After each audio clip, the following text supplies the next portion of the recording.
Bismillahirrahmanirrahim. Alhamdulillah Rabbil Alameen. Wassalatu wassalamu ala Sayyidil Ashrafil Anbiya wal Mursaleen Sayyidina Muhammad wa ala alihi wa ashabihi ajma'een. Amma ba'd. A'udhu billahi minash shaitanir rajeem. Bismillahirrahmanirrahim.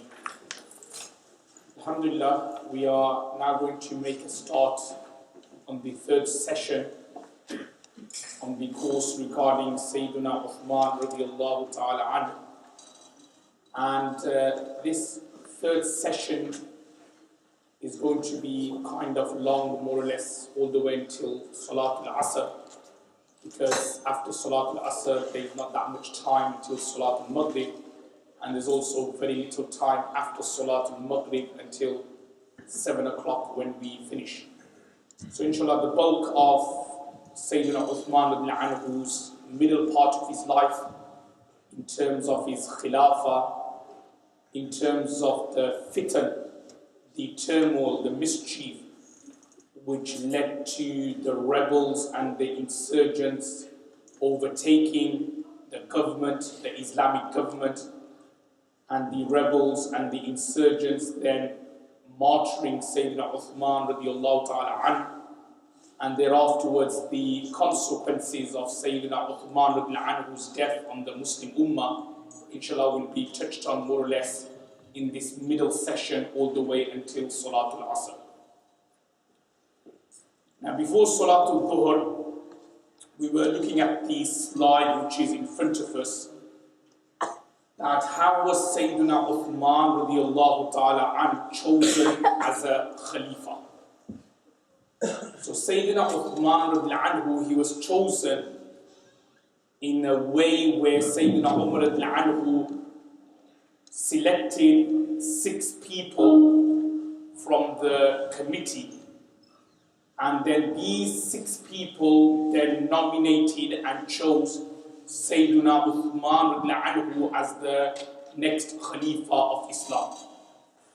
And I was mentioning right at the end that there were 6 people. These 6 brothers and sisters are from the Ashra Mubashara, and he goes on to explain that the 6 names are there, but importantly, Abdullah bin Umar, Sayyidina Umar radiallahu anhu's son, and also Sa'id bin Zayd, they were not selected to be from the Shura and from the committee. And the reason why is because they were from the family or from the tribe of Umar radiallahu anhu, and Umar radiallahu anhu didn't want to give the message out of any favoritism. Hence, these 2 individuals in particular were not chosen to basically nominate the next Khalifa of Islam. Now, Sayyidina Umar radiallahu anhu, subhanAllah, this is what we call being very detailed, making sure that no stones or even pebbles are left unturned. And this epitomized Sayyidina Umar radiallahu anhu's khilafat, and also the khilafat of the Khulafai Rashidin, that every little thing they would analyze and they would not leave anything unturned. Unfortunately, we as Muslims nowadays have this habit that, oh, it doesn't matter, we just like brush everything off. But then that comes and then hits us later on in our life. However, if we did everything properly and we did everything correctly, professionally, then things will not be of a problem later on. Now, Sayyidina Umar radiallahu anhu, before he passed away, I said that he chose or he nominated 6 people. But also he explained to the 6 Sahabas that this is how I want you to choose the next Khalifa. So brothers and sisters, if you could just have a look at the slide in front of you. So he mentioned, number 1, that they should assemble in one house. They should all gather in one house. Not any of their houses, in a neutral house. So not say, for example, in Hazrat Uthman radiallahu anhu's house, because if it's his house, then he'll feel more comfortable, and the other 5 nominations, the other 5 candidates, they won't feel that comfortable. not at Sayyidina Ali radiallahu anhu's house, not at Abdurrahman bin Auf radiallahu anhu's house. So he was told, or he was communicated to them that sit together at a neutral place. That's one. Also, Abdullah bin Umar radiallahu anhu would be their advisor. So Abdullah bin Umar radiallahu anhu would be there. He'll be checking on proceedings. Subhanallah. Now look at the next advice Sayyidina Umar radiallahu anhu gave. Sayyidina Umar radiallahu anhu then told Suhaib Rumi to lead the prayers. Told Suhaib al-Rumi, and remember Suhaib al-Rumi I mentioned in the previous course, he was that Sahabi who led the Janazah prayer of Umar radiallahu anhu. So Umar radiallahu anhu told Suhaib al-Rumi that these 6 Sahabas, make sure they don't go to the mosque to pray, because if they do, they may meet someone, they may give them different ideas. But they should stay in the house. And then Umar radiallahu anhu told Suhaib Rumi, someone separate or different, to lead the prayer. And what's the hikmah and wisdom behind that, brothers and sisters? The wisdom and the hikmah mentioned there, that if Umar radiallahu anhu said, oh Uthman, you lead the prayer, that would have been an indirect hint that if you're going to lead the prayer, you should also then be the next Khalifa. Like Rasulullah sallallahu alaihi wasallam did during his life, that even though he didn't explicitly nominate Abu Bakr radiallahu anhu, but he told Abu Bakr radiallahu anhu that lead my prayer in my absence, indicating that after my death, you should be the next Khalifa of Islam. So Umar radiallahu anhu, he didn't say to someone, oh Ali, you lead the prayer, or Abdurrahman bin Auf, you lead the prayer, or Uthman, you lead the prayer, because then what would then happen is that if Umar radiallahu anhu said that, people would have thought or assumed that this is Umar radiallahu anhu's indirect hint and indication that Uthman should be the next Khalifa, Ali should have been the next Khalifa, Abdurrahman should be the next Khalifa. Then there wouldn't have been any point of having a committee, having candidates, having nominations, who should be the next Khalifa of Islam. So subhanAllah, this is what I was referring to, brothers and sisters, about leaving no stones unturned. Being precise about how to choose the Khalifa. How to choose the Khalifa. Every detail Sayyidina Umar radiallahu anhu gave. He then goes to explain that Sayyidina Umar radiallahu anhu also gave the Sahabas some mashwara that if there is a difference of opinion, Abdullah bin Umar radiallahu anhu should choose someone from them. Because there were 6 people one day. So let's say if 3 nominated Hazrat Uthman and 3 people nominated Hazrat Ali. Just say for argument's sake. So where there's the difference, then Abdullah bin Umar, i.e. Umar radiallahu anhu's son, would then choose who should be the next Khalifa. And then he goes on to explain that if they don't approve with what Ibn Umar radiallahu anhu says, in other words, if the 6 Sahabas who have been nominated, they don't agree with what Abdullah bin Umar radiallahu anhu's nomination, then in that situation, the rule or the command Umar radiallahu anhu gave is to go with that group among whom Abdurrahman bin Auf radiallahu anhu is in. In other words, whichever candidate Abdurrahman bin Auf radiallahu anhu is with, in other words, he has chosen. So just say for example, you got 3 Sahabas saying Hazrat Uthman should be the next Khalifa. 3 are saying Hazrat Ali. So if Abdurrahman bin Auf radiallahu anhu is in that group who's choosing Uthman, then we should go with that decision. Or if Abdurrahman bin Auf radiallahu anhu is in that group who is choosing Ali, then we should choose Hazrat Ali radiallahu anhu. So that was the command given by Umar radiallahu anhu, that this is how you should choose the next Khalifa and the next leader of the Muslims. Now let's move on to the next paragraph. Obviously it's very straightforward. It just explains that some advice Umar radiallahu anhu gave to the next Khalifa. So those 6, because remember the next Khalifa was going to be chosen from the 6 which Umar radiallahu anhu mentioned. So Umar radiallahu anhu gave the following advice to the next Khalifa. We'll just very quickly look at some of the things, some of them are straightforward. Such as number 1, fear him, I fear Allah in secret and in public. That the Khalifa and the leader, brothers and sisters, he should be the administrator of taqwa and piety. Because that's what taqwa and piety means. I'm sure it's a term, brothers and sisters, I've heard a lot before, taqwa or piety or being pious. So being pious, brothers and sisters, means that you be pious and God-fearing. You fear God, you fear Allah in public, so in front of everyone. Yes, I'll be religious, I'll behave well, I'll behave properly, I'll behave according to the commands of the Quran. But also, brothers and sisters, this is also part of taqwa as well, is to fear Allah subhanahu wa ta'ala in secret. Because a lot of people, well, in front of their friends and other people in the mosque, yes, we may act pious, but then the question is that at home, are we pious?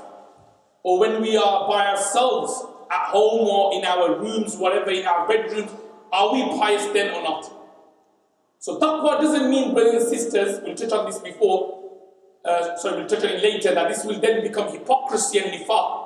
That in front of people you're pious and you're adhering to Quran and Sunnah, but then in private or in secret when people are not there, then you're following the ways of shaitan. That is not taqwa, brothers and sisters, that is more nifaq and hypocrisy. So first and foremost, Umar al-Anhu is saying that the next Khalifa would be chosen, he should administrate taqwa, fear Allah in private and also in public as well. Because if the leader himself, may Allah forbid, if he's not pious, then what do you expect his flocks to be?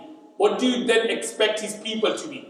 But if the leader, subhanAllah, is pious, if the leader, subhanAllah, is like dedicated, if the leader himself is motivated, then inshallah ta'ala his flocks and his people and his students and his muqtadis and his followers, they will also be dedicated, they will also be pious as well.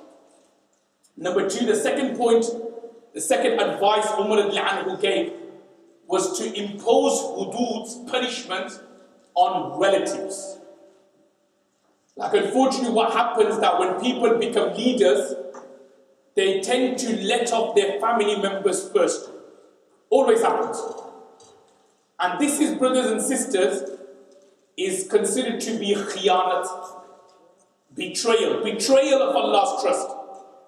And I said before, it's not. It also is applicable to us as well, that we may be leaders of masajid, we may be leaders of something, that when it comes to rules and regulations, if it's broken by one of our family members, we should apply the same punishment as we would have applied if it was broken by somebody else. So similarly, the advice Umar al-Anhu gave to the next Khalifa is that be strict and be firm in imposing punishments on your relatives if they have done something wrong, not just for the sake of it, but if they have done something wrong, if they drank alcohol for argument's sake, if they, may Allah forbid, committed zina, then you should implement the punishment as prescribed by Allah subhanahu wa ta'ala.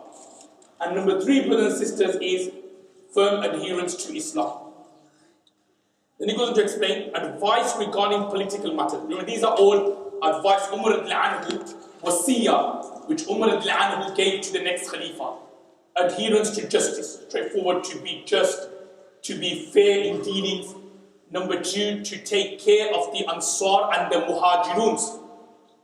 Ansar and the Muhajiruns. This is something which Prophet ﷺ requested from the first Khalifa, Abu Bakr al-Anhu, when he passed away, that whosoever becomes the next leader, he should look after the Ansar and the earlier Muhajiruns.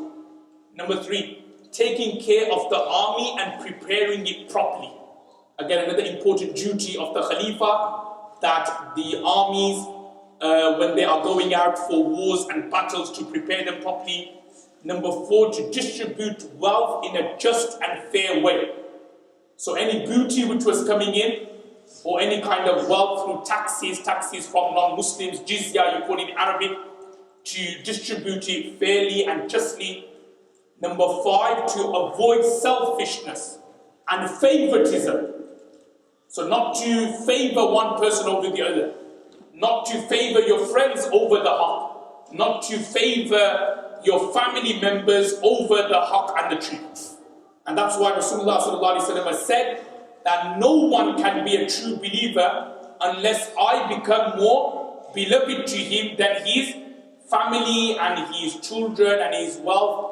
In other words, what the hadith, brothers and sisters, trying to say is that where you've got the option of following the sunnah and the command of Rasulullah sallallahu alaihi wasallam, and then you've got family or family needs, what your wife is saying, what your husband is saying, what your brothers are saying, what your sisters are saying, what your son is saying, what your daughters are saying.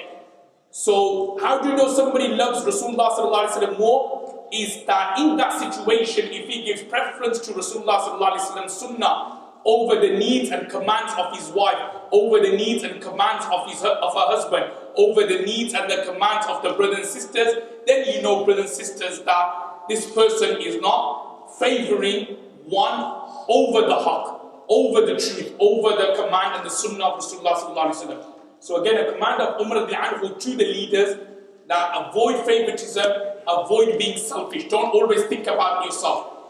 You know, a true leader, I mentioned this before, in particular in Abu Bakr radiallahu anhu's course, and also more so in Umar radiallahu anhu's course, is that a true leader, brothers and sisters, is someone who thinks about others, who sacrifices himself for the need of others, who sacrifices his own desires, his own food, his own drink, his own luxuries and comforts for the need and the comforts and the necessities of his people.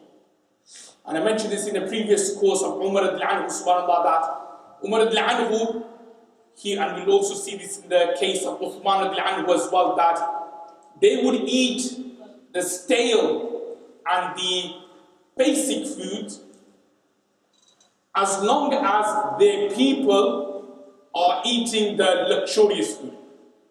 The case of Uthman radiallahu anhu, that he would just give the best food out to the people, and he will just suffice on vinegar and olives. So this is what is a true leader, brothers and sisters, that you give up whatever your luxuries, you give up everything of your, what you have, your own comforts, for the sake of your people. And as I said before, that this also can be applied in this day and age. It could be like a teacher who gives up his own luxuries, his own comforts for the sake of his students. It could be an imam in the mosque who gives up his own free time, his own comforts, his own wealth, his own luxuries for the people, i.e. for the muqtadis and the followers. So this is what we call a true leader, a true teacher, a true imam, that they give up things for the sake of others. So that's number 5. And number 6, to be accessible to people. SubhanAllah.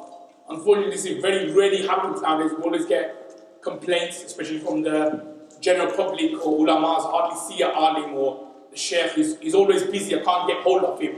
Or the imam sahib is always busy, or the mufti is always busy, and so on. So what this particular nasiha, brothers and sisters, is telling us that those who are leaders, they should try to be accessible to people. They shouldn't be hiding somewhere that people are unable to call them and ask them questions.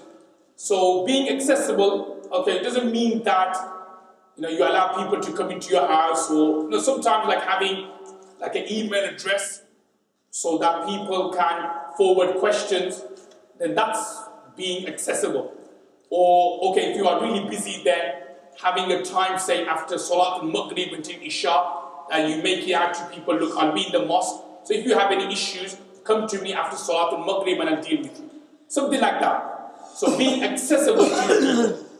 Not like, I'll do this and I'll do it tomorrow, or I'll do it next week, and you give them dates, and when the dates or the time comes, you hardly do anything for them. So that's not a sign of a true leader. And the 7th nasiha advice Umar radiallahu anhu gave to the leaders was that avoid wrongdoing in all shapes and forms. In other words, not to do zulm, not to oppress anyone. So alhamdulillah, these were the guidelines set by Umar radiallahu anhu. Obviously, Umar radiallahu anhu then lost his battle against the attack made by Abu Lu'lu on him. So after he was stabbed, he was alive for approximately 2 to 3 days. Thereafterwards, he left this world. The next paragraph or the next point here in the slide is regarding the process. How was the next Khalifa, the third Khalifa of Islam, how was he chosen? So he explains that Abdurrahman bin Auf radiallahu anhu, he firstly said that, okay, there's 6 of us who can be the next Khalifa. But 6 is too many candidates. So let's now see that who wants to give up their role and who would you want to choose to be the next Khalifa. So Abdurrahman bin Auf said to them that delegate the matter to 3 among you. In other words, like, let's just basically have 3 candidates. So Zubair radiallahu anhu said that I delegate to Ali radiallahu anhu. In other words, I want Ali to be the Khalifa. Hazrat Talha radiallahu anhu says that I delegate to Uthman, and Sa'd ibn Waqqas radiallahu anhu says that I delegate to Abdurrahman bin Auf.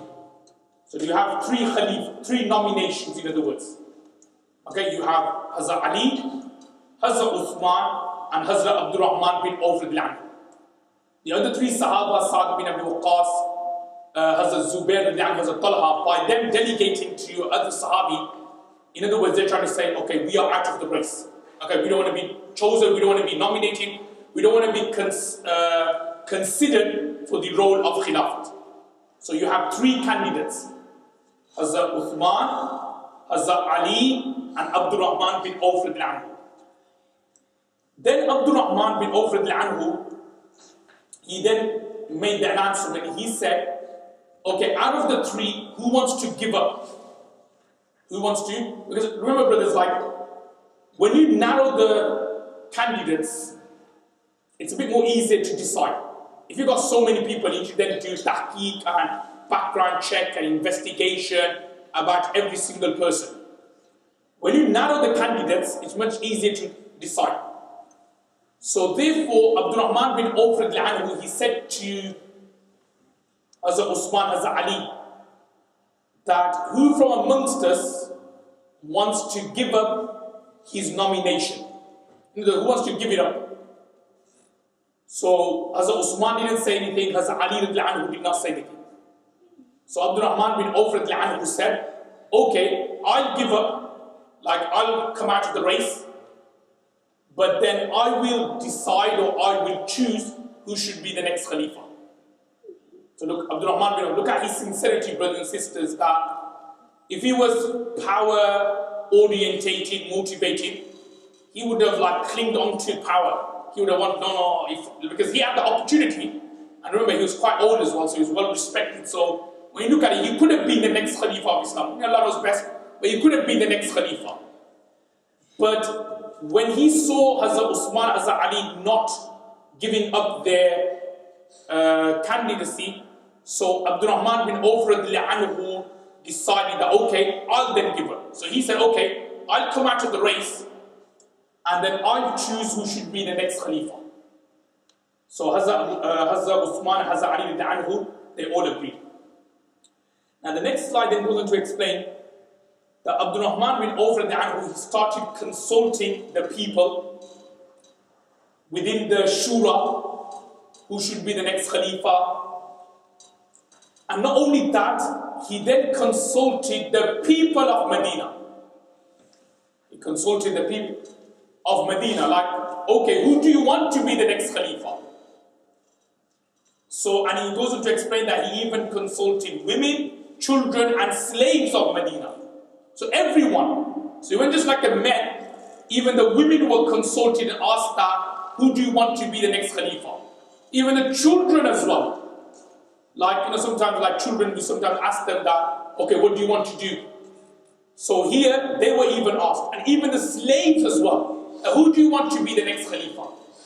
And he goes on to explain that the outcome of the consultation was that the majority of the Muslims suggested Uthman, and some of them suggested Sayyidina Ali radiallahu anhu. So the majority was in favor of Uthman radiallahu anhu, whereas some others were in favor of Sayyiduna Ali radiallahu ta'ala anhu. Now, why were the majority in favor of Uthman?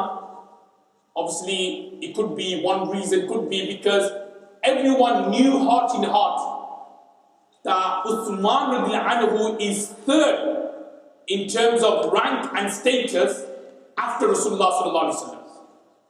And in the morning session, I mentioned, brothers, about the way they came into Prophet sallallahu alaihi wasallam's house taking permission. Abu Bakr radiallahu anhu first, Umar radiallahu anhu second, and third was Uthman radiallahu ta'ala anhu. All these are indications and signs that Uthman radiallahu anhu should be the third Khalifa of Islam. So it could be so that the people of Medina, they chose Uthman, or the overwhelming chose Uthman. Why? Because they were aware of Sayyidina Uthman anhu's rank in the eyes of Rasulullah sallallahu alaihi wasallam. That could be one reason. And another reason, brothers and sisters, could be that some people have mentioned that they knew Uthman anhu was a soft person. That could be one way. They knew he was soft. And generally speaking, when someone is strict like Umar anhu was, they thought that, we don't mind having someone a bit more lenient. If there's a strict teacher and you have that strict teacher for 1 hour, then you don't mind that the next session afterwards to be taught by a teacher who's a bit lenient. So it was similar to that they had Umar anhu for many, many years. And remember what I said, and I mentioned this before as well, again just to recap for the brothers and sisters, that when I mean Hazrat Umar anhu was strict, I don't mean he was a zalim. He wasn't oppressive. So don't get the two mixed up. Sometimes when you hear this word strict, Umar was strict, everybody get this feeling, he must have beaten everybody up, or he must have been really rude and aggressive. No, he was strict on haqq. And being on haqq doesn't make you a bad person. As Umar would have been a bad person, if he had done bad, if he didn't fulfill people's rights. But if someone is strict to his principles, but he is fair, subhanAllah, that doesn't make him a bad person. But obviously, he was strict to his principles. So the people, they thought, okay, we don't mind a slight change, and someone like Uthman who's known to be of a naram mizaj, a soft nature, we don't mind him having, or we don't mind Uthman being the next Khalifa of Islam. So the overwhelming people, brothers and sisters, chose Sayyidina Uthman anhu. Now moving on to the next slide. It was after Fajr on the last day of Zulhijjah. The reason why they said last day is the people or the commentators are unsure whether it was the 30th of Zulhijjah or the 29th. So it was 23rd Hijri, 6 November, 644, when Abdul Rahman bin Auf anhu assembled everyone after the Fajr prayer. So after Fajr, it was on a Friday as well. It's not mentioned there, but it was also on a Friday. So it was Friday after Fajr, Abdul Rahman bin Auf, because remember, he was going to choose the next Khalifa of Islam. He was doing all the background checks, he was doing the investigation, he was getting feedback from the people of Medina, who do they want to be the next Khalifa. So Abdul Rahman bin Auf, he told everybody to remain seated after the Fajr. After the Fajr prayer, he then firstly addresses Ali anhu. And he says, "O Ali, I have spoken to the people and asked for their opinion." So he's saying to Ali, because there are two candidates and there's only one winner. So it shouldn't be like as Uthman is going to be chosen as the Khalifa, that Ali anhu should be looked down upon, or why did he want to become a Khalifa for, does that make sense? He shouldn't be criticized, if that makes sense. So he goes on to explain that, "Oh Ali, I have spoken to the people and asked for their opinion, and I do not believe that they think anyone is good as Uthman." In other words, I've spoken to people, and all the people are saying that Uthman anhu should be the next Khalifa. He's the most virtuous out of everyone. And then he goes on to explain, but do not give anyone a reason to criticize you. But you should not be criticized, O Ali, for basically standing up and being a candidate against Uthman. Because sometimes what could happen is that the person who stands up to be a candidate, but the person who wins by an overwhelming majority, the candidate who loses then looked down and frowned upon that. Well, look, he won by a landslide. Why did you ever think about standing up as a candidate against this person? So here, Abdurrahman bin Auf who says to Hazrat Ali that, look, you chose to be a candidate, you nominated yourself, your name was nominated for Khilafat, but look, these facts are, the outcome is that the overwhelming majority want Uthman to be the next Khalifa. But it doesn't mean that you've done something wrong here. It doesn't mean that you have gone against the Jama'ah because you did it with good intentions. Then afterwards, Abdurrahman bin Auf who saw allegiance to Uthman anhu, and please brothers and sisters, if you could have a look at the slide, then it was Ali. The first person to saw allegiance, in other words, to do the bay'ah, was Uthman anhu, and the next person thereafter, brothers and sisters, was Sayyiduna Ali radiyallahu ta'ala anhu. And the reason why I'm mentioning that is obviously, as you know, that the Shias, the Rawafis, they made claims that, oh, Ali anhu didn't even do bay'ah with Uthman anhu, to show that, oh, he wasn't really happy with the decision made by Abdurrahman bin Auf anhu. Totally false, brothers and sisters, totally incorrect, total fabrication. After Abdurrahman bin Auf anhu, the next person to pledge allegiance on the hands of Uthman anhu was no other than Sayyiduna Ali radiallahu ta'ala anhu, to show his support for Uthman anhu's Khilafat. Now, so when we look at the Ali radiallahu anhu's course later on in the month, inshallah, we'll look at basically how Sayyiduna Ali radiallahu anhu basically supported Sayyiduna Uthman anhu during his times. Now, there's obviously a paragraph which I missed because it wasn't that important. Moving on to this particular section here, some claims made by the Shias about this Khilafat process. Now, one thing I'll mention here, brothers and sisters, is that whenever there's fitan means mischief, whenever there's tribulations, whenever there's hidden agendas, then what happens is, in a way like a punishment, Allah subhanahu wa ta'ala does not make that person think properly. So when somebody's going through like a fitan, a difficulty, a fitna or a mischief or any of these kind of things, what happens, brothers and sisters, is like Allah subhanahu wa ta'ala does not make that person think straight. So then what happens is, what I mean by he doesn't think straight is that he will do things which generally he will never ever do. He will basically say things which he would never ever say. And more dangerously, whatever he thinks, whatever he says, whatever he's doing, he thinks it to be right. That's the whole danger. So whenever politics, issues, these things going on, that's why you see, why is there so much differences? Let's say there's an issue going on and you have two groups in a community. So now outsider who's looking into it, he could easily say this person's on the wrong. Now that person would not accept that they're in the wrong. Why? Because of fitna, brothers and sisters.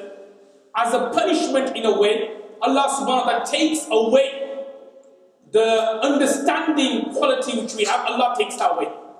So people then start thinking, now what we are doing is right, what we are doing is correct. But that is not the case. And as I was saying, like, what happened was, these people, the Rawafis, the Shias, because their intention is to cause mischief, their intention is to basically promote their agendas, so they start fabricating things. And they don't feel guilty for a second in their heart that they're doing something wrong. I'm sure if any one of us made something up, I think we'd probably think to ourselves, you know what we did was quite bad. We just made something up about innocent people. But the Shias or Rawafis, because their agenda was something else, they didn't feel bad that they were making up stories and fabricating things. And two things which they fabricated about, there's many more actually, but I'm just mentioning two here, about Sayyidina Uthman being chosen as the next Khalifa, is that, number one, the first point they say is that Abdurrahman bin Auf, the reason why he chose Uthman wasn't because it was the overwhelming belief or the overwhelming decision of the people of Medina. The reason why, this is what the Shia say, the reason why Abdurrahman bin Auf chose Uthman was that, they were relatives. Abdurrahman bin Auf and Uthman, they were cousins. So he chose Uthman to be the next Khalifa because they were cousins and they were relatives. Totally fabricated, totally incorrect, because as you can see from the information I'm giving here, actually there was no relationship. They weren't cousins. They weren't relatives of each other. Who? Abdurrahman bin Auf and Uthman ibn Anhu, they weren't relatives or cousins of each other. And he goes on to explain that Abdurrahman bin Auf, he was from the tribe called Banu Zuhra. Banu Zuhra. And by the way, Banu Zuhra is actually the tribe from which Amina, Rasulullah sallallahu alaihi wasallam's mother, is from. So Abdurrahman bin Auf is from Banu Zuhra, whereas Uthman ibn Anhu is from Banu Umayyah. Two different tribes, two different clans. So this is a good example where these Shias or these Rawafis just making up stories, and they haven't even done their background check. That how can you say that they're cousins when they both are from two different clans and two different tribes?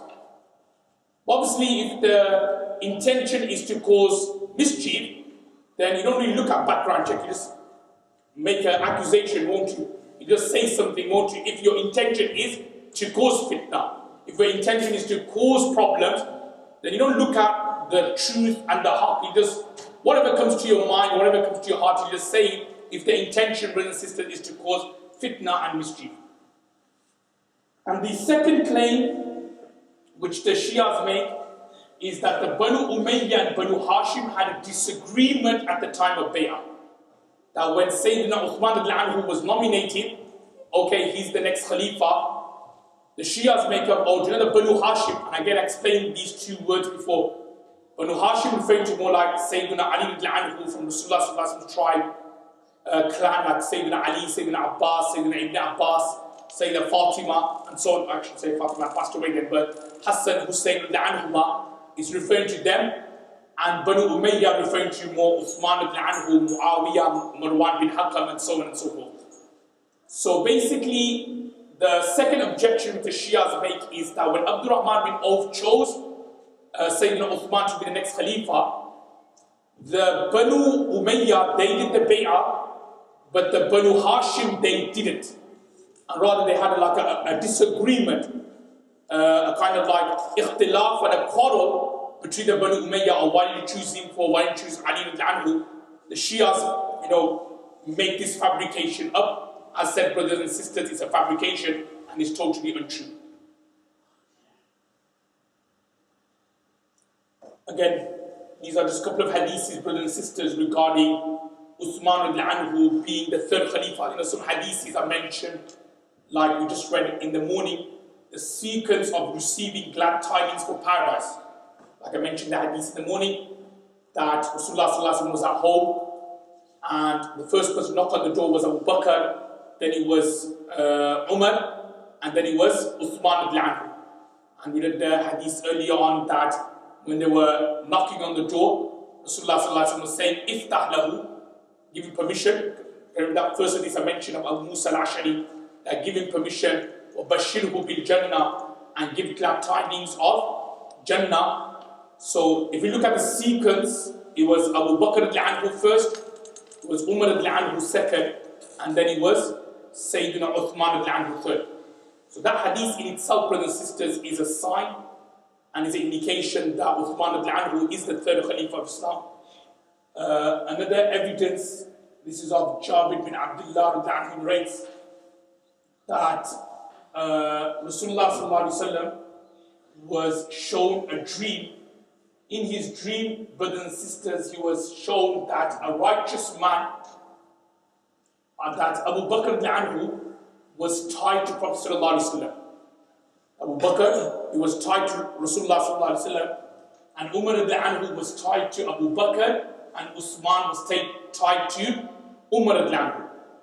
So this can be found in Sunnah Abu Dawud. Again, indication and a hint, the level or the sequence of Khilafat, that being tied to Rasulullah Abu Bakr indicating that he should be the first Khalifa, Umar being tied to Abu Bakr indicating that Umar anhu should be the second Khalifa, and Uthman anhu being tied to Umar anhu is indication that he should be the third Khalifa of Islam.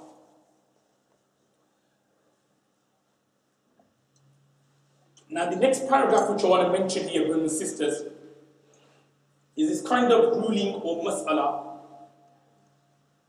known as, in Arabic, Tafdeel Ali ala Uthman, which means that if somebody considers Hazrat Ali radiallahu ta'ala anhu to be better than Hazrat Uthman anhu, what does that make him? Like in terms of fisk, in terms of is he considered to be misguided? Is he considered to be a mubtadi'? Is he considered to be an innovator? What happens if somebody was to consider Ali to be better than Uthman radiallahu ta'ala anhu? Now, first and foremost, the Ahl Sunnah wal Jama'ah believe that if somebody believes Ali radiallahu anhu to be better than Abu Bakr or better than Umar, so if somebody believes Hazrat Ali radiallahu anhu, like the Shias would do, that they believe Abu Bakr radiallahu anhu, so they believe Hazrat Ali to be better than Abu Bakr and Umar radiallahu anhu, then that will make someone or that person a misguided innovator. He will be dual, i.e. misguided, and he's also muqtadi as well. He's also an innovator. Whereas, if somebody considers Ali radiallahu anhu to be better than Uthman, the Ahl Sunnah wal Jama'ah believe that such a person would not be considered as misguided. He would not be considered as misguided. But if you look in see the slide in front of you, however, some Imams like Imam Sakhtiyani, very famous muhaddith, Imam Ahmad and Imam Dari Qutni have considered such a person to be a misguided innovator. So the conclusion which I want to mention, brothers and sisters, is that if somebody considers Sayyiduna Ali radiallahu anhu to be better than Sayyiduna Uthman radiallahu anhu, the Ahl Sunnah wal Jama'ah say that he's not misguided, he's not a fasik, he's not a fajir. But Imam Sakhtiyani, Imam Ahmad and Imam Dari Qutni, they say that such people would be considered to be misguided and they would be considered to be a mubtadi, i.e. an innovator. Sure, it's mine. It's also on taking down. Now, moving on to the next batch of slides. Uthman radiallahu anhu's khilafat. So again, straightforward. Like all the khilafats which we have touched on, the khilafah of Abu Bakr, the khilafah of Umar, Sayyiduna Uthman radiallahu anhu's khilafat was similar in terms of he judged according to the following principles. Number one was to follow the book of Allah. So he always acted upon the Holy Quran. Number two, he also followed the Sunnah. And number three, brothers and sisters, he followed the examples of the two sheikhs.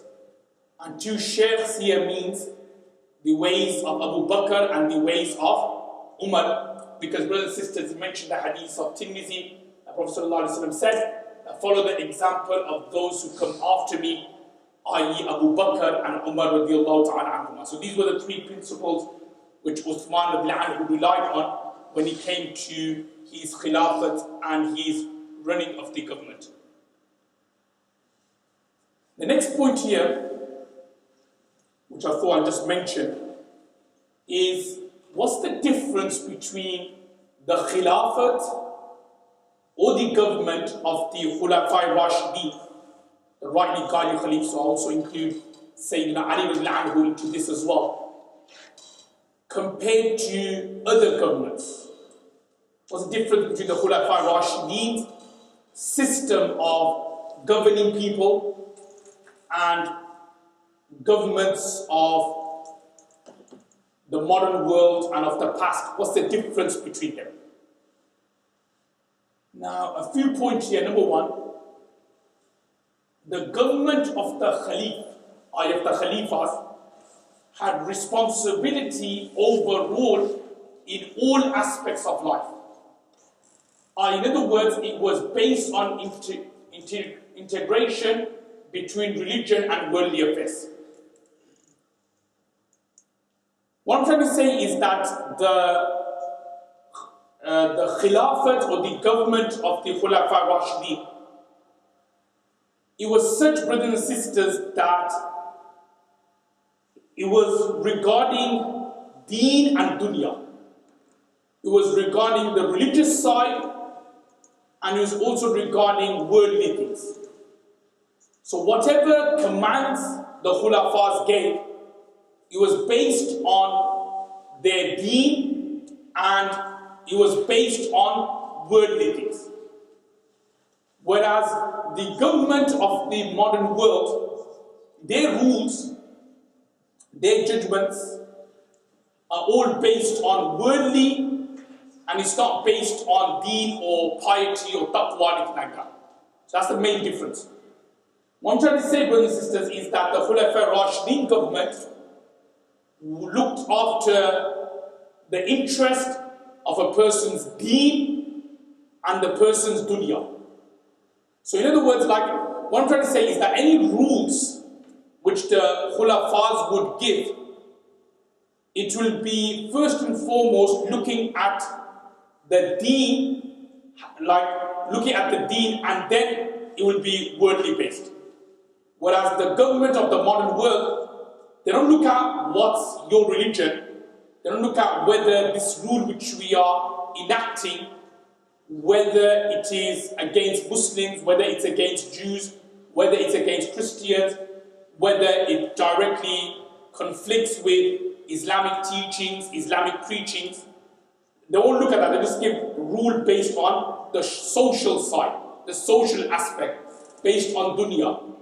Whereas Muslim or the Khilafat system, brothers and sisters, they give rules based on one's deen, and then accordingly, it then obviously affects the social and the worldly side. So that's the main difference.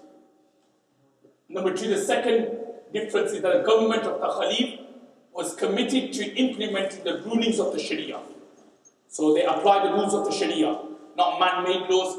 And number three, the Caliphate was based on unity of the Muslim world, right? Based on ittihad, trying to bring the Muslims together, as I already kind of referred to in the morning session about Sayyidina Uthman ibn Anhu, that he always gave rules and judgments, brothers and sisters, according to what is more beneficial to the ittihad of the Muslim Ummah, rather than basically looking at his own interest or his own personal things. Now moving on to the next paragraph, just a bit more about Hazrat Uthman ibn Anhu's characteristics and his sayings. Subhanallah, as all the Khulafa Rashidin, because they spent many a moment with Rasulullah sallallahu alaihi wasallam, because the Khulafa Rashidin, brothers and sisters, had a lot of experience with people from different cultures, from different areas with different customs. Over time, they, subhanAllah, would kind of like say words of wisdom. Like Sayyidina Umar he had many words and sentences of wisdom. So similarly, brothers and sisters, Sayyidina Uthman ibn Anhu had many words of wisdom, and there's many, but there's two of them which I thought will be quite good. Number one of the sayings of Uthman ibn Anhu. So remember, it's not a hadith, it's actually a saying of Uthman ibn Anhu. It's like say, I say something, so I'm giving a fatwa, I'm giving an opinion, so my words are not a hadith. So similarly, Sayyidina Uthman ibn Anhu, it's his opinions, but it's not, say, a hadith. So Sayyidina Uthman ibn Anhu would say, no one conceals something in his heart, but Allah causes it to be seen on his face or in a slip of the tongue. Subhanallah. Sometimes it could happen that we're hiding something. We've got some secrets. We've got some skeletons. So basically, we're hiding it, we're concealing it, but then that secret comes out in a slip of a tongue. In other words, you accidentally and mistakenly, you're trying to hide something, but then it comes out on your tongue, and then everybody knows, oh, this is what he's been doing, or this is what that person's been doing, or this is what that chap's been doing. So basically, this is the saying of Uthman ibn Anhu, that if you're hiding something, Allah subhanahu wa ta'ala will cause that to come out either through the slip of the tongue, so you're trying your best to hide it, but something happened and you just let go of the secret. Or number two, Allah subhanahu wa ta'ala will then show it through his face. And what I mean by through his face, brothers and sisters, it means more like through his actions. So his actions, his demeanor will kind of show that this person is hiding something. And you can tell when you meet sometimes people, or when you know someone and then you all of a sudden see a change of behavior, you then know that, okay, there's something wrong here. He or she wasn't like that before, now they are. So they're either done something, they're hiding something. You kind of know when you meet people. So this is what Uthman ibn Anhu is saying, that Allah subhanahu wa ta'ala will cause that to come into fruition either through the slip of the tongue or through his actions or through his demeanor, that he is hiding or concealing something. And then he goes on to explain, number two, that no one does a good deed, but Allah will make it show on him.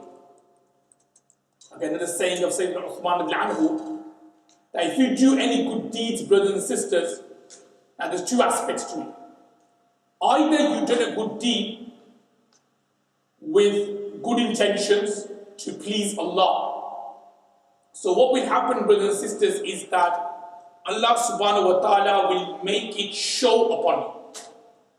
Allah will make it show upon you. What I mean by Allah will make it show upon you, in other words, that the barakah or the blessings would then be shown.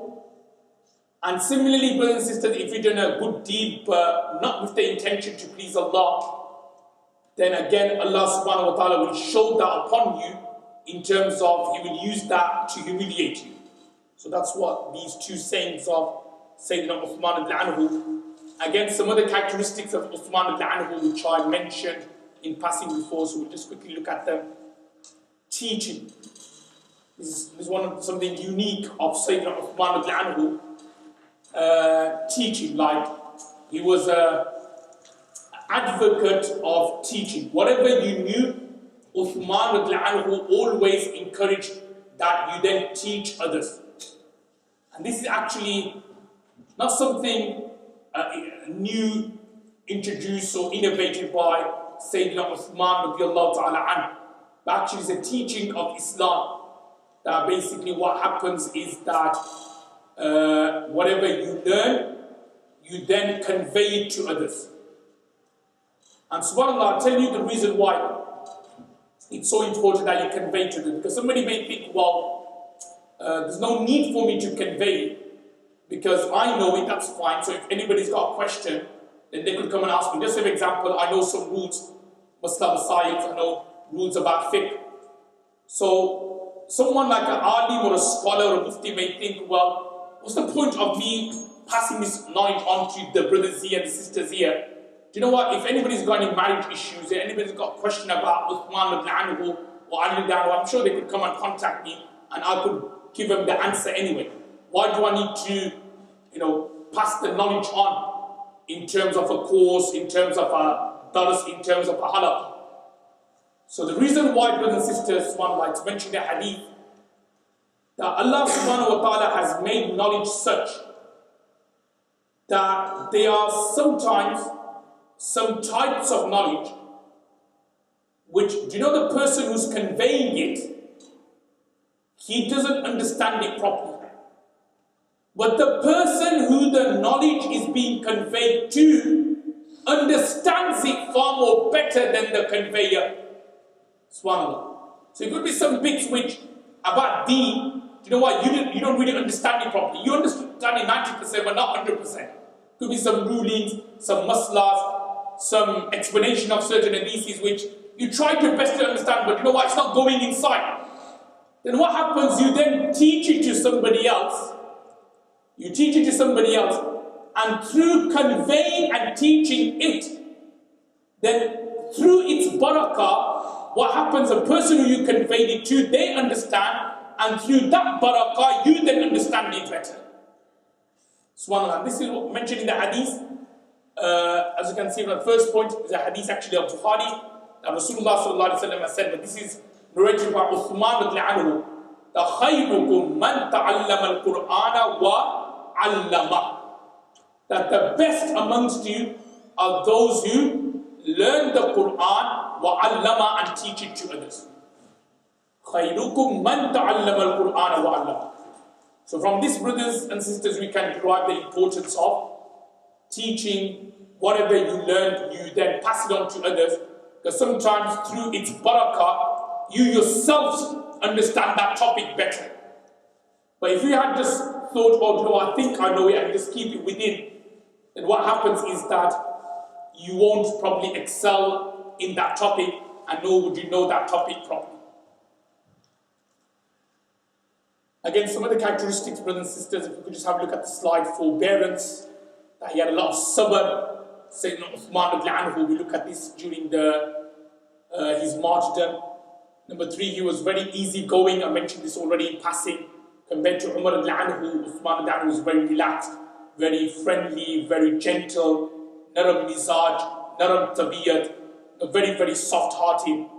Forgiveness, he would always forgive people. Anybody did something to him, but it doesn't matter, I forgive you. There's like a small story there, that once a man from Yemen wanted to kill Uthman anhu. Why? Because one of Uthman anhu's governors had wronged him. In other words, one of Uthman anhu's governors in Yemen had done something against him. So he didn't take it out on the governor, he came to Medina and he wanted to kill Uthman anhu. So Uthman anhu explained to him that, look, I'll sort the complaint you have, I'll sort it out for you. But more importantly, Uthman anhu forgave that person. If it was anybody else, if somebody came and was about to kill you now, you'll try to do something back to him, you're not going to forgive him, or at the very least, you let the authorities deal with him and make sure he's in prison for, you press charges, and make sure that he's in prison for many, many number of years. for trying to do attempted murder. But Uthman radiallahu anhu's case, somebody was about to kill him, but Uthman radiallahu anhu forgave him, said it doesn't matter. That's how gentle he was. Obviously, he came back to haunt him in a way, if that makes sense, when the martyrdom happened. But obviously, that's how Uthman radiallahu anhu was in terms, he was very soft, he used to forgive people. And I've already talked about his worship. It's coming up later on in the course book as well. If you look at, I think, the last page, some of the things about his taqwa, his ibadat, and so on. So here I mentioned about one rakat. He would finish the entire Quran in one rakat at the Black Stone during the days of Hajj. Near the Maqam Ibrahim, the Hajr Aswad, that blessed area, he would stand in worship, and in one rakat he would do one Quran khatam. And regarding fear of Allah, as you know, brothers and sisters, that Uthman radiallahu anhu always was scared of the qabr. There's a very famous hadith about the grave narrated from Uthman radiallahu anhu, that somebody said to Uthman radiallahu anhu, that Uthman, when we talk about Jannat and Jahannam, you don't cry. When we talk about Jahannam, this will happen to the dwellers of hell. When we talk about Jannah, that this will happen to the people of Jannah. I never see you cry. But when you go past the grave, I see that you start crying to the extent that your beard becomes soaking wet. So Uthman radiallahu anhu replied by saying that Inna al-qabra awwalu manazilil akhirah, which means that indeed the grave is the first station of the hereafter. Inna al-qabra awwalu manazil al-akhirah, that the grave is the first station of the hereafter. فَإِن نَجَى مِنْهُ فَمَا بَعْدَهُ أَيْسَرُ مِنْهُ. فَإِن نَجَى مِنْهُ, that if you are saved from the grave, then that which is afterwards أَيْسَرُ مِنْهُ is far more easier. In other words, if you are able to answer the questions posed by Munkar and Nakir, Man Rabbuk, Ma Dinuk, Man Hadha Rajul, then what is coming afterwards will be easier. And وَإِن لَمْ يَنْجُوا مِنْهُ, and if you are not saved from the grave, فَمَا بَعْدَهُ أَشَدُّ مِنْهُ, that which is coming afterwards will be more severe and more difficult. And then the hadith goes on to explain, مَا رَأَيْتُ مَنْذَرًا قَطُّ إِلَّا وَالْقَبْرُ أَفْضَعُ مِنْهُ, which means that Sayyidina Uthman was saying that I haven't seen a manzar or any other visions or places more scarier and more frightening than the incident of the grave. So Uthman when he came to grave or hereafter related issues, brothers and sisters, he was very, very conscious that he didn't want to harm anyone, he didn't want to do anything to anyone. When he came to grave related issues, that's it. That would start him off, that would make him cry and cry and cry, and he would weep profusely when he came to grave and qiyamah, these kind of things, related issues. Some of the things about Sayyidina Uthman radiallahu, this is about his zuhd. And zuhd, brothers, means asceticism. And asceticism means tariqud dunya, which means to leave out the delights and the comforts of this world. That's what zuhd means. So you're going to explain that Uthman radiallahu, he was a wealthy person. So even though he was a wealthy person, brothers and sisters, he was also a zahid, i.e. a ascetic, who shunned worldly comforts. Yeah, so even though he was rich, and you may be thinking, well, he's rich, he must be really extravagant in his wealth and what he does. Actually, it's the contrary. It explains that even though he was a wealthy person, he was also a zahid, he was also ascetic, in terms of he was far, far away from the comforts of this world. And some examples are given there, such as once Uthman radiallahu was riding a mule with his slave behind him when he was the Khalifa. So look, the Khalifa of the Muslim, the Khalifa of Islam. So the Khalifa of the Muslims or Islam, you probably expect that that Khalifa should be going from place A to B, from one place to another, with the most expensive camels, with the most expensive of horses. But Sayyidina Uthman ibn Anhu, brothers and sisters, look how humble he was. Look how down to earth he was. Look how ascetic he was, that he would ride a donkey, a mule. So you didn't have big camels, expensive camels to take you from one place to another. There were mules, donkeys, and thus he would have his slave behind him. So very down to earth, very zahid, very humble. That's how Sayyidina Uthman ibn Anhu was. And if you look at the second story of Uthman ibn Anhu, he would offer the people fine food, then he would go into his own house and eat vinegar and olive oil. So other people, they would have the most delicious of food, and then he himself would suffice on vinegar and oil, olive oil. And as I explained to you just a little earlier, half an hour or so ago, that a sign of a true leader, a true Khalif, a true Imam. So a true Imam or leader, brothers and sisters, is someone who gives up his own worldly luxuries and comforts for the sake of his people. So he, I say that Uthman ibn Anhu, will make sure that his people were eating the most delicious of food. He would make sure that they are eating the most fine of all foods. They were eating the most luxurious of all foods. But then he, i.e. Sayyidina Uthman ibn Anhu, would then suffice on olive oil, he would then suffice on vinegar, the basics, he would consume that, whereas his people would have the expensive and the luxurious food. This, brothers and sisters, is a sign of a great Imam and of a great leader.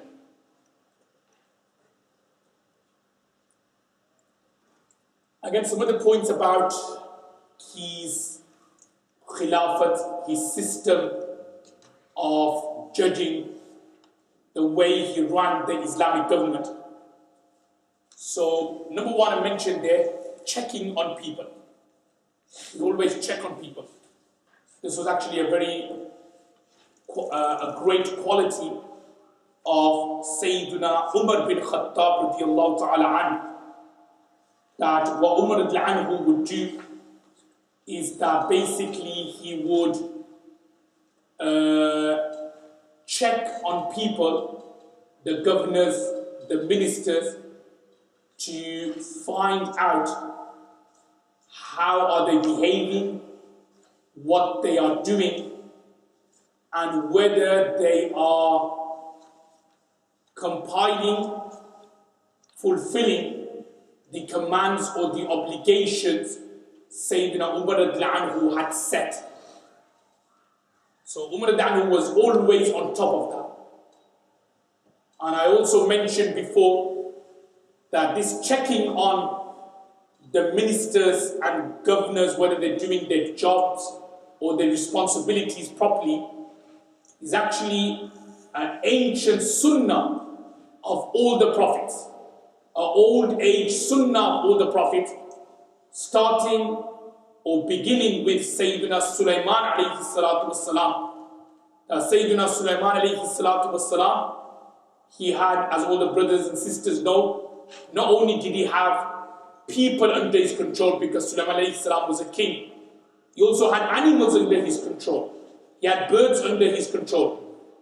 So what Sulaiman alayhi salam would do, وَتَفَقَّدَ الطَّيْرَ فَقَالَ مَا لِيَ لَا أَرَى الْهُدْهُدْ, that he had a bird called hoopoe. Hoopoe is a type of a big bird.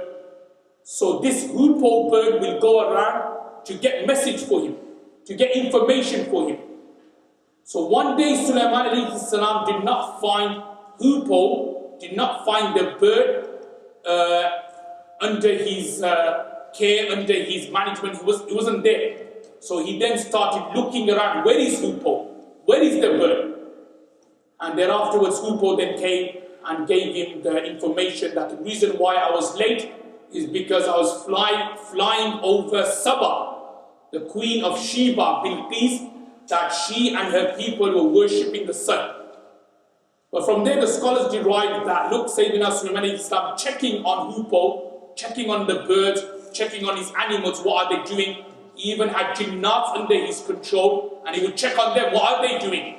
So because he had them under control, Sulaiman Islam would always check that, what are they doing? And from this we can derive that Uthman anhu, Sayyidina Umar bin Khattab anhu, they will always check on their governors, they will always check on the ministers to make sure that there is no form of oppression and zulm going on. Because when your eyes goes off the ball and you're not checking on your governors and ministers, that's when you will see or hear cases of persecution. That's when zulm starts. But when people are on top of everything, when the ministers are on top of the governors, when the leader is on top of the ministers, then you know that no one can mess around. Then you know no one can then do or not do their responsibilities and their duties properly.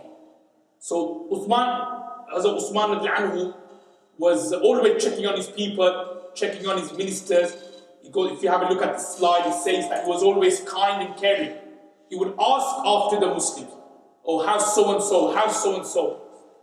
And he would check on those who were absent. In other words, those who would regularly come to the congregation and they didn't attend, he would ask, okay, where's so-and-so? What is he? Okay, he's ill. Oh, let's go and visit him. These things. And he goes on to explain that Uthman anhu would sometimes sit on the minbar and he would ask about people's welfare. He would sit on the minbar like a Jummah. He would sit on the minbar rather than giving big lectures. Don't get me wrong, he wouldn't give lectures and talks. But sometimes he would just sit on the minbar and say, okay everyone, what problems do you have? What's the issue?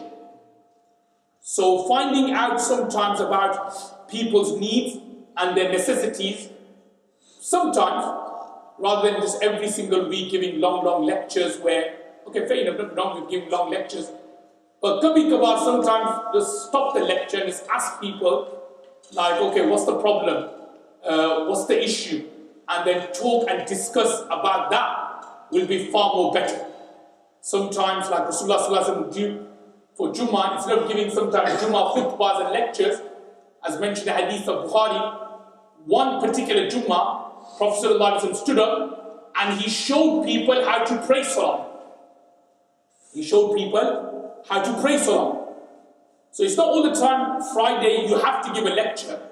Sometimes, if you want on a Friday Jummah sermon, I think that sometimes just stand up and show people how to pray salah according to the sunnah. Rather than giving big lectures about this issue, that issue, if people don't know how to perform wudu properly, what's the point of giving big lectures where they don't know how to do wudu? And if the wudu is not done, how on earth the salah and the Jummah salah is going to be done? So what I'm trying to explain here, brothers and sisters, is that nothing wrong with giving lectures, but sometimes we should look at the need of the time and give advice and give nasiha and give advice and nasiha, lectures, sermons according to that. So sometimes Uthman anhu would sometimes sit on the minbar and he would just ask people, okay, how's everything? What problem do you have? What issue do you have? How are you financially? Do you need help? And he would just ask the majma, the gathering, what's your problem? What's your problem? Is everything okay? Is everything fine? If there were any issues, if there were any concerns, he would write it down, and then after the Jummah, he would then try his best to deal with each and every single complaint, each and every single issue. Another great quality of Sayyidina Uthman ibn anhu, brothers and sisters, and this is actually a great quality of being an imam and a leader, is basically benefiting from qualified people. Now there is a saying, so it's not a hadith, but there is a saying, an Arabic saying, لِكُلِّ فَنٍّ رِجَالٍ, which means that for every fun, for every art, rijal, there are men. So what does that mean, brothers and sisters? It means that for everything you have experts. For every topic or subjects you have experts. So you have the topic, say maths, subject maths. So you'll get people who are experts in that field. And you'll get others who probably know basics but not as good as this particular individual. You may have the topic of hadith. So certain scholars and shuyukhs will be experts in that field, but not everyone. You have the topic of fiqh. Certain scholars will be experts in that, but not everyone. And the same also goes for tafsir, same also goes for anything else in life, that for certain things you get experts. Now, a sign of a true leader, and this is what Sayyidina Uthman radiallahu anhu was, is to identify who has the expertise and then using them in the right places. Now, what I'm saying is actually quite simple. I don't think so. What I've just said here is really difficult. But you'll find people who run organizations, who run madarisis, who run masajid, they can't do that properly. They can't basically identify the quality people and then give them the role for that. And this is actually, I said, this is like a sign of a great leader, that he looks at everyone, he looks at their expertise, look what they're good at, and then gives them the role which befits them. You know, it's like, say, for example, a lot of youngsters are here like in football. So if someone's a striker, you're going to play him up front as a striker. You're not going to play him in defense. If someone's a defender, you're not going to play him as a striker. Someone's a midfielder, you're not going to play him as a goalkeeper. So similarly, just knowing the roles of people and giving them that duty to do, that position to do, then that in itself is a sign of a great manager and a great leader. And this is what Uthman radiallahu anhu was. There's many examples, but the one which obviously we're going to look at later, so I just thought I'd give this as an example. That when Uthman radiallahu anhu decided to compile the Holy Quran, he gave Zayd bin Thabit radiallahu anhu the task to compile the Holy Quran. Why, brothers and sisters, Zayd bin Thabit, we'll look at it later. Number one is because he compiled the Holy Quran once already during Abu Bakr radiallahu anhu's time.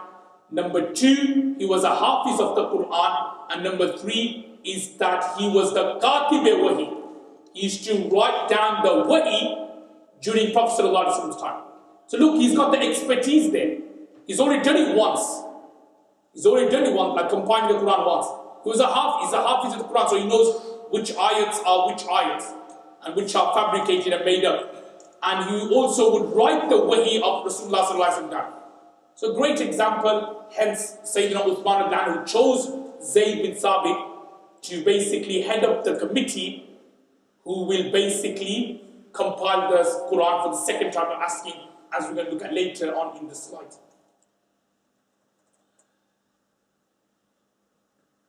Now the next slide goes on to explain, this is more got to do with Uthman anhu's knowledge and ilm. That we normally hear of Umar anhu to be a very knowledgeable person. When we do the next course of Ali anhu, we'll also hear stories of Ali anhu being a great mujtahid.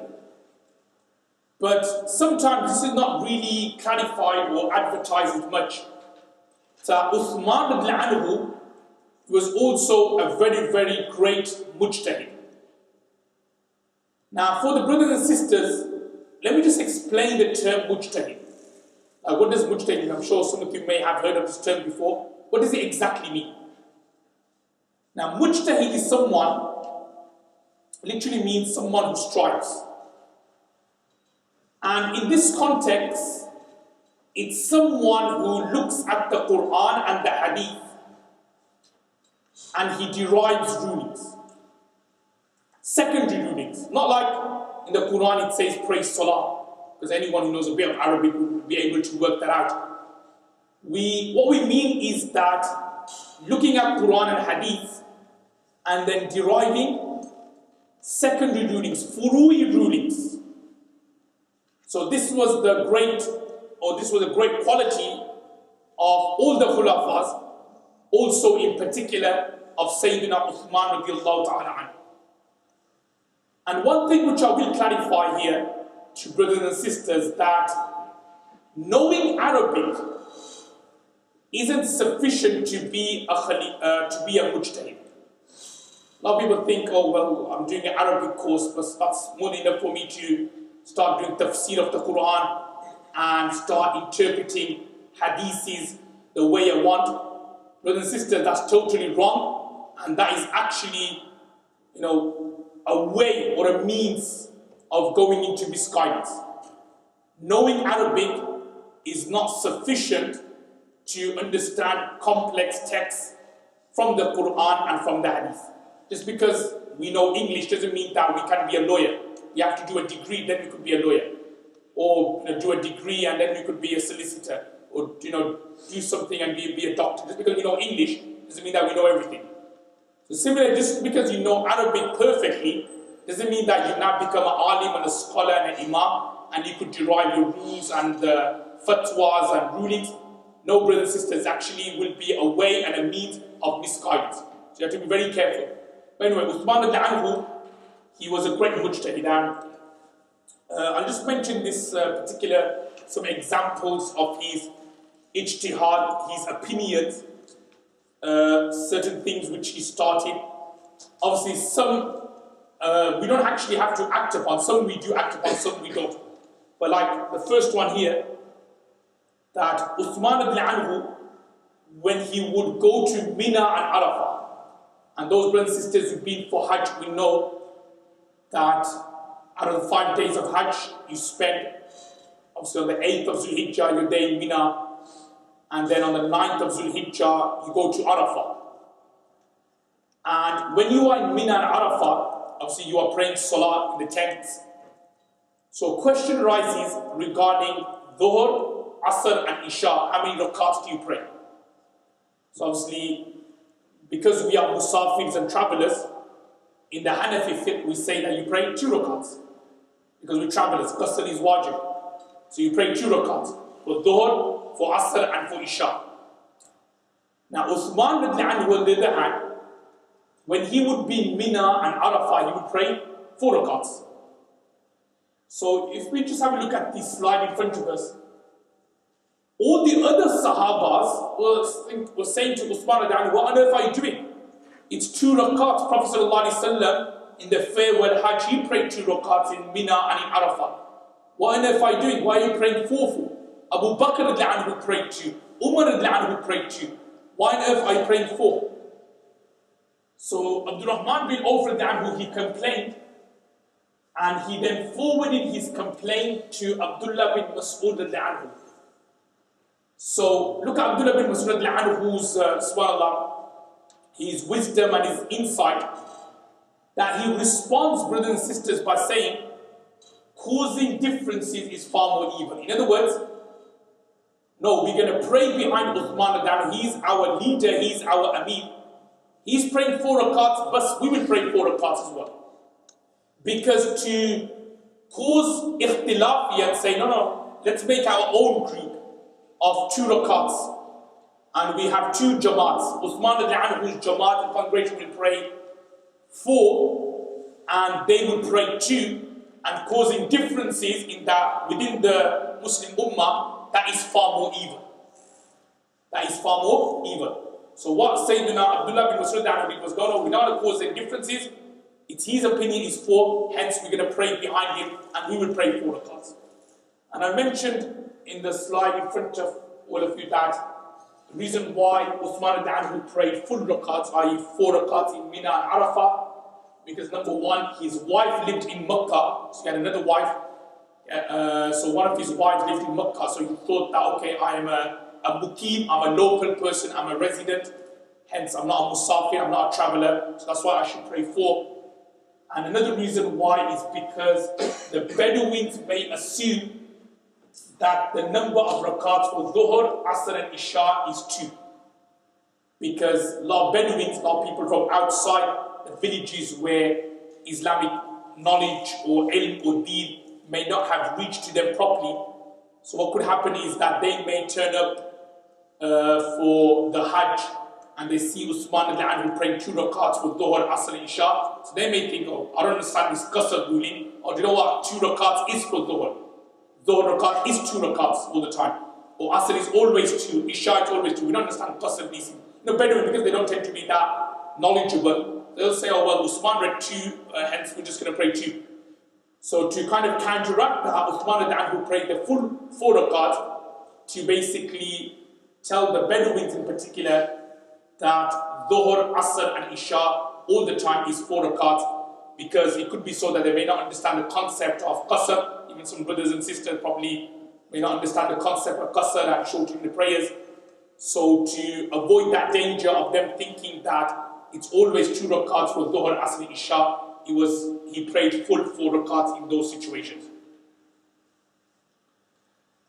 Another thing which Sayyidina Uthman al-Anhu did, like he introduced, was adding a second azan on Friday. Now, during Prophet ﷺ's time, there was just one azan and one iqamat on Jummah. So it was like azan would be given in front of the imam, and as soon as the azan finishes, the imam would stand up and deliver the sermon. And then after the imam finishes his khutbah, his sermons, then the iqamat will be given and Allahu Akbar, the salah will start. This was the case also during Abu Bakr's time, Umar al-Anhu's time. Thereafterwards, during Sayyidina Uthman al-Anhu's time, he saw people, they were slightly getting a bit lazier for attending Jummah, like we kind of see nowadays as well. People would come very, very late to the Jummah. Some will come in whilst the khutbah is going, some will even come in after the khutbah is finished. And the reason why was that people were getting preoccupied and busy with trading, business, tijarat in the markets. So therefore, Uthman al-Anhu introduced an extra azan. So this azan is like the first one which we give when Zuhr time starts. So let's say Dhuhr, because obviously Jummah will be praying Dhuhr time. So it starts at 12:30, so now it's given at 12:30. And it's good that you give that adhan, say, outside the Jamaat Khana, the mosque area. So instead of giving in front of the Khatib, try to give it, say, somewhere in the passage. So you give the adhan around 12:30, then generally speaking tends to happen, and the Imam will then give his khutbah or his lecture. And then after the khutbah and the lecture, like his Urdu bayan, English bayan, whatever, then there will be another adhan and then the iqamat. So what I'm trying to explain here, brothers and sisters, is that Uthman al-Anhu, he was the one who introduced extra adhan at the beginning of the Dhuhr time. He introduced an extra adhan. So this was like something introduced by Uthman al-Anhu. We don't call that a bid'ah, by the way. I did touch on this before. It's not called a bid'ah. Somebody may think, well, Rasulullah didn't do that, Uthman did it, so it means a bid'ah. No, because it's mentioned in the hadith of Tirmidhi, Abu Dawud, Ibn Majah, that Rasulullah said, فَعَلَيْكُمْ بِسُنَّتِي وَسُنَّتِي خُلَفَاءِ رَاشِدِينَ الْمَهْدِيِّينَ, which means that follow my sunnah and the sunnah and the ways of the rightly guided khalifs. The rightly guided umaras, the rightly guided khalifas. And because Uthman al-Anhu is one of the rightly guided khalifas, so whatever he introduced, whatever he has started, one should try to fulfill it, one should try to do it, and it's not considered to be a bid'ah. It's like, say, for example, Umar al-Anhu. So he introduced the 20 rakats Tarawih with Jamaat, with congregation. You don't call that bid'ah.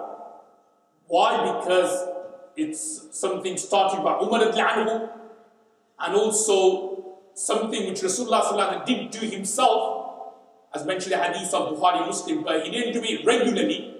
It's only for 2-3 days, 3 days to be precise, where Rasulullah prayed, but it wasn't officially. Officially meaning like it wasn't like at the front of the mosque near the mimbar, but it was like on the side of the mosque, where Prophet ﷺ stood in prayer, and he prayed Tarawih Salah, and the Sahabas followed from behind. Then Prophet ﷺ, fearing that Tarawih may become farz upon the Ummah, if more people start coming and coming, then on the 4th day he did not come out of his house. So Umar anhu, during his time, then decided that because there is no danger of Tarawih becoming farz, so he then told Ubay bin Ka'b anhu, because everybody knows the virtues of Ubay bin Ka'b, وَأَقْرَأُهُمْ لِكِتَابِ اللَّهِ. He had the most beautiful of voices. He was also a hafiz of the Quran as well. So he told Ubay bin Ka'b anhu that you lead the prayer, Tarawih 20 rakats with 3 rakats witr. So that then became something big introduced or started off by Sayyidina Umar bin Khattab anhu, but we don't call that bid'ah, even though it is mentioned in one of the hadiths, نِعْمَةِ الْبِدْءَةُ هَذِهِ. Bid'ah in its literal sense, that yes, it's something new, but it's not the reprehensible bid'ah. Why? Because it's something started by Umar anhu, and anything started by the Khulafa Rashidin, anything new started by the Khulafa Rashidin, whether it's Abu Bakr, whether it's Umar, whether it's Uthman, whether it's Ali, you can never ever call it a bid'ah. As I clearly mentioned the hadith, فَعَلَيْكُمْ بِسُنَّتِي, Prophet ﷺ telling us, follow my ways, وَسُنَّتِي خُلَفَاءِ الرَّاشِدِينَ الْمَهْدِيِّينَ, and follow the ways and the sunnah of the rightly guided Khalifs. So similarly, Uthman anhu beginning introducing a second azan, which you can't look at it strictly as, oh, he's going to bid'ah here, something which Prophet ﷺ didn't do before.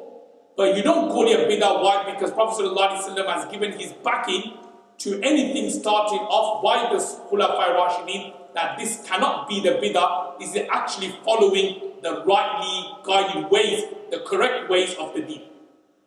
So that's the second thing started, the second ijtihad of Uthman anhu. Some other points here, number 3, number 4, that he should do ghusl every day since he became Muslim. He was most knowledgeable from the people and the rulings of Hajj. So those who have been for Hajj will know that Hajj is actually quite tricky. A lot of things, a lot of rulings, a lot of things about rules about Ihram, Mina, Arafat, dam, penalties, cutting nails, how much dam, how much penalty, trimming hair, how much penalty, are you allowed to do it? Very tricky. But Uthman anhu was very, very knowledgeable when he came to the field of Hajj rulings.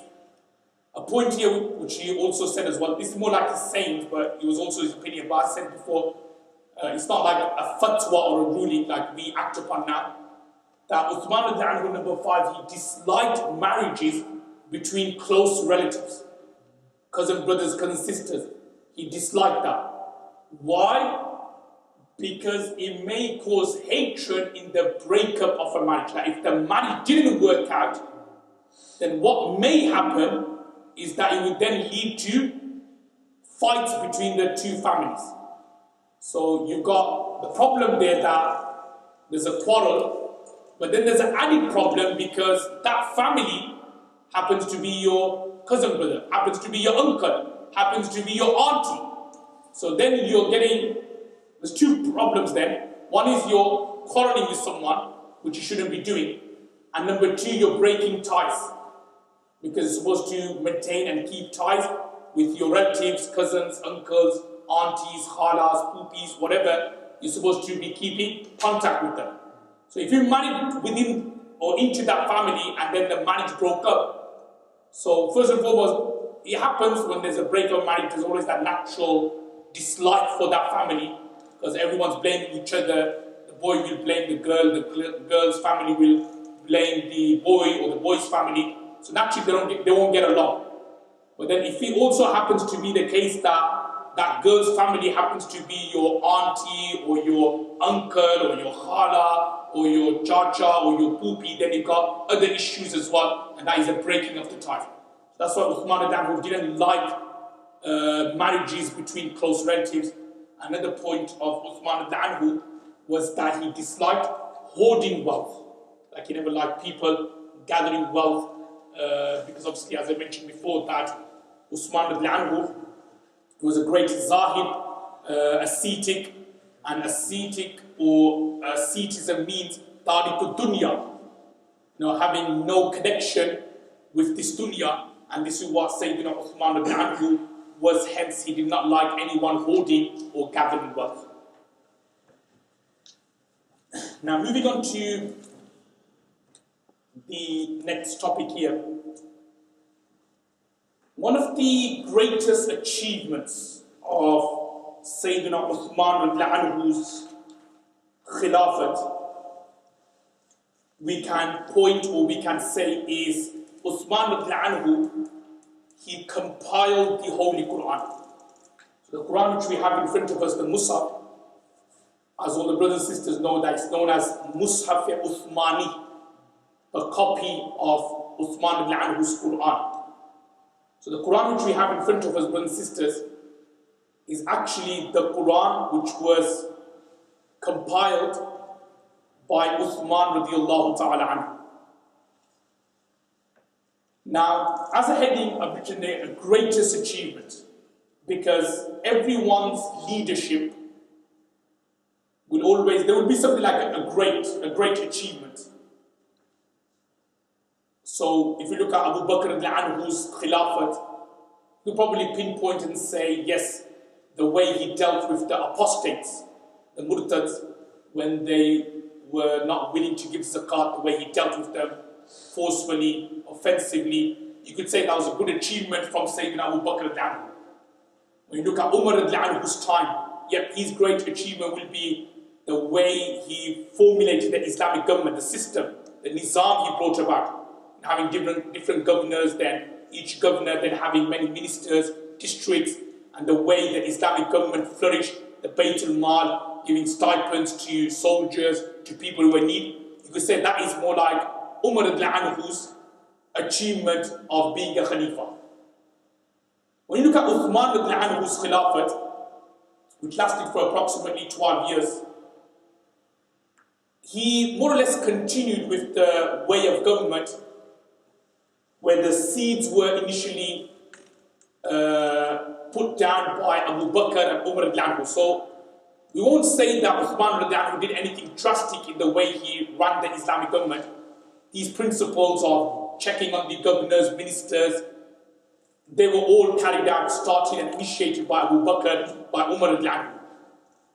But the greatest achievement of his government was Uthman anhu uniting the Muslim Ummah on one Quran.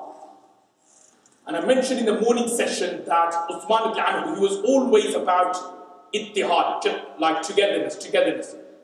That's why he never wanted to harm any of the insurgents or rebels who wanted to attack him, because if he wanted, he could have easily overthrown these rebels and wiped all of them away, Abdullah bin Sabah and his clan. But the reason why he didn't, brothers and sisters, is because to the outside world, Abdullah bin Sabah isn't a munafiq, he's a Muslim. Because he's got a beard, he's wearing the cloak, he's wearing the jubbah, he looks religious.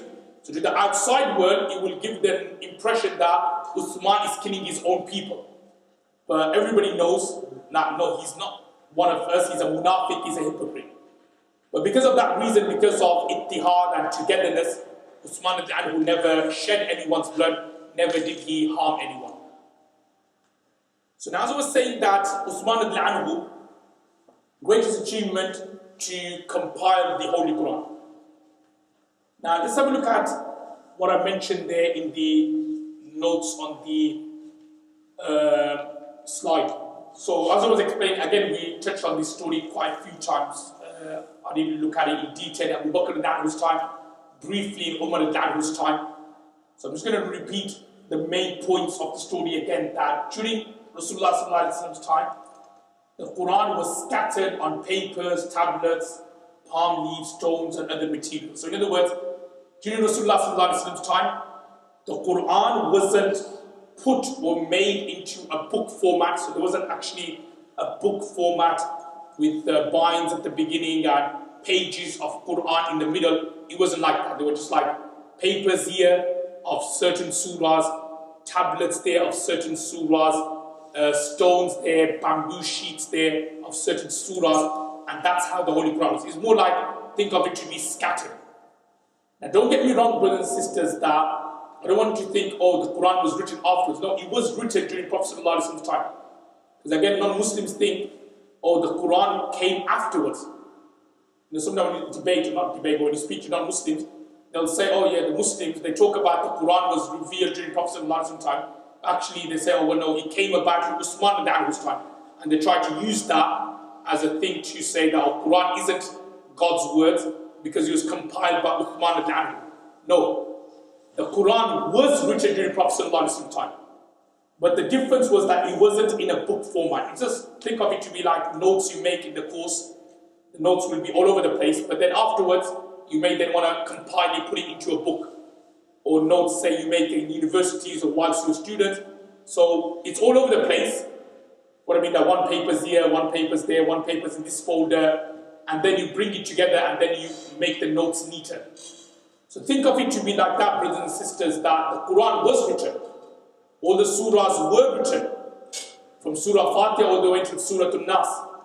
From Iqra Bismi Rabbika Alladhi Khalaq, the first surah to be revealed, all the way to Surah Tawbah, one of the last surahs to be revealed. So they were all written, but it wasn't in order. So what then happened during Abu Bakr al-Anhu's time, as I explained during his course a couple of months back, that he then got the Quran written on pages with every surah having its verses put in order, in pages that follow the order of the verses as they had memorized from Rasulullah. So in other words, Sayyidina Abu Bakr al-Anhu, he compiled all the papers together and then he put it, again it wasn't in a proper book format, but he got all the surahs together and he got which surah started first, i.e. Surah Fatiha, all the way until Surah An-Nas. And I think I gave an example before. You know, think of it to be like each surah had a separate plastic wallet. So just say you make notes on, say, maths and English. So you put all your notes of maths in one plastic wallet and all the notes in English in another plastic wallet. So think of it to be like that, that it wasn't in a book format. It wasn't like compiled, binding in a book. But Surah Baqarah was in one folio, was in one document, was in one plastic wallet. Surah Al Imran was in another wallet. And Surah Nisa was in another wallet. And Surah Tawbah was in another wallet. Surah Yunus was in another wallet. Surah Swad was in another wallet. So all the surahs were there in order though. So it was all in order. So yeah, if you had gone to Abu Bakr al-Anhu and wanted to see the Quran, he would have given you the wallet of Surah Fatiha, the wallet of Baqarah, the wallet of Ali Imran. It wasn't binding in a book, but it was all together. So this is what Sayyidina Abu Bakr al-Anhu did. Now one of the key things about Abu Bakr al-Anhu's compiling of the Holy Quran was that when he compiled the Holy Quran, he compiled it in such a way that people were able to read the Holy Quran in various different ways.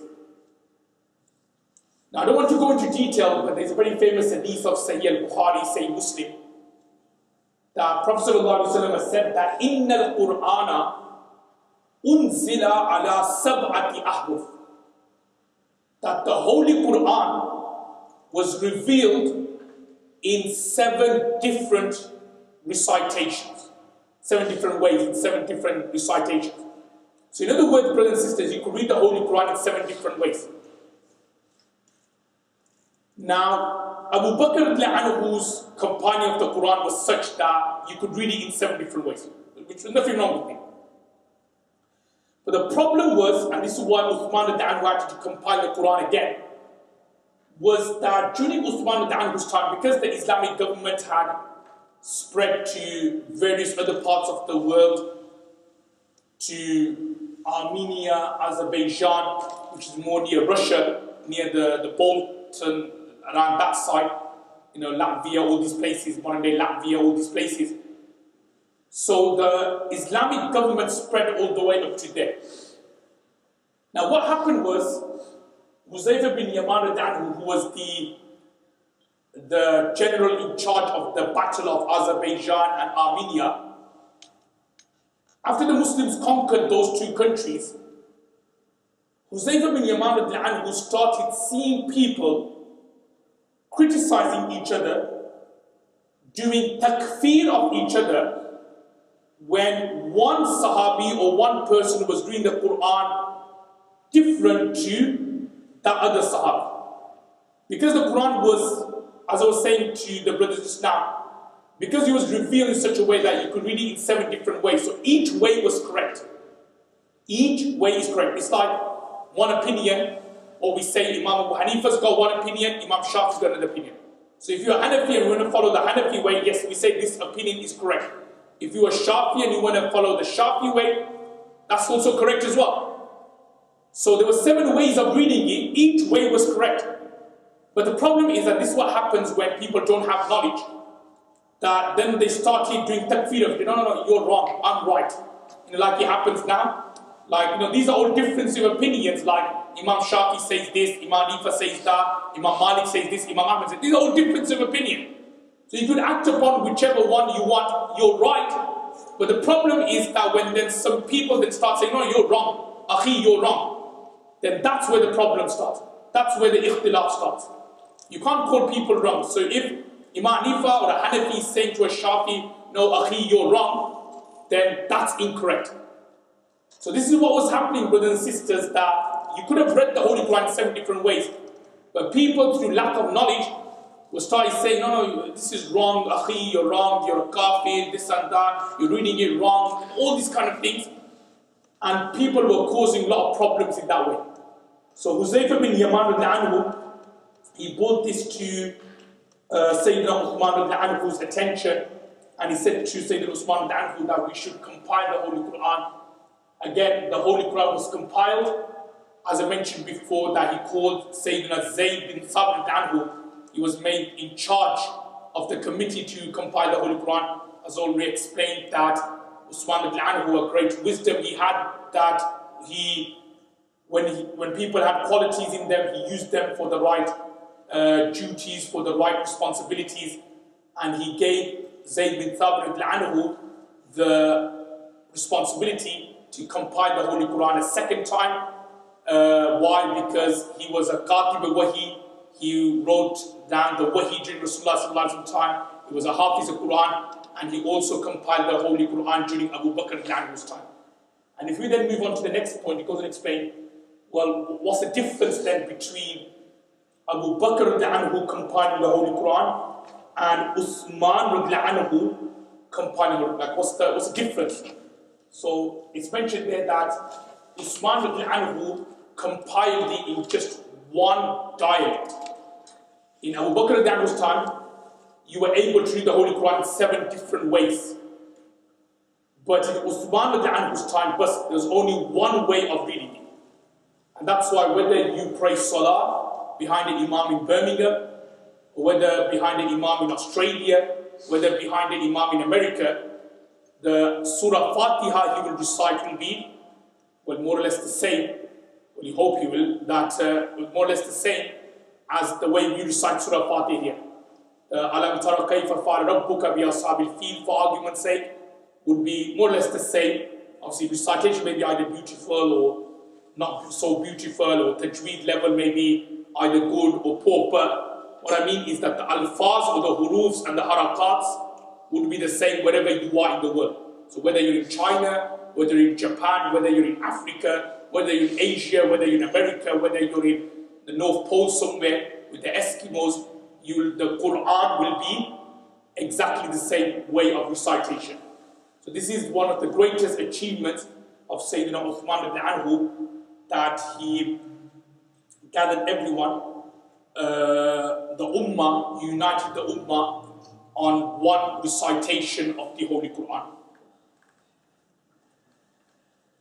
Okay, Alhamdulillah, we've done the most parts of the Sayyidina Uthman ibn Anhu's course. Obviously, we've got a few more slides left, and we'll inshallah come back onto the course book, and we'll just go over the main points which were not mentioned in the slide, but it is mentioned in the course book. Now, Alhamdulillah, since 10 o'clock in the morning, we have looked at mainly Sayyidina Uthman ibn Anhu's lineage, his life, what he was, his occupation, his marriage to the two daughters of Rasulullah sallallahu alaihi wasallam, Ruqayyah firstly, then Kulthum.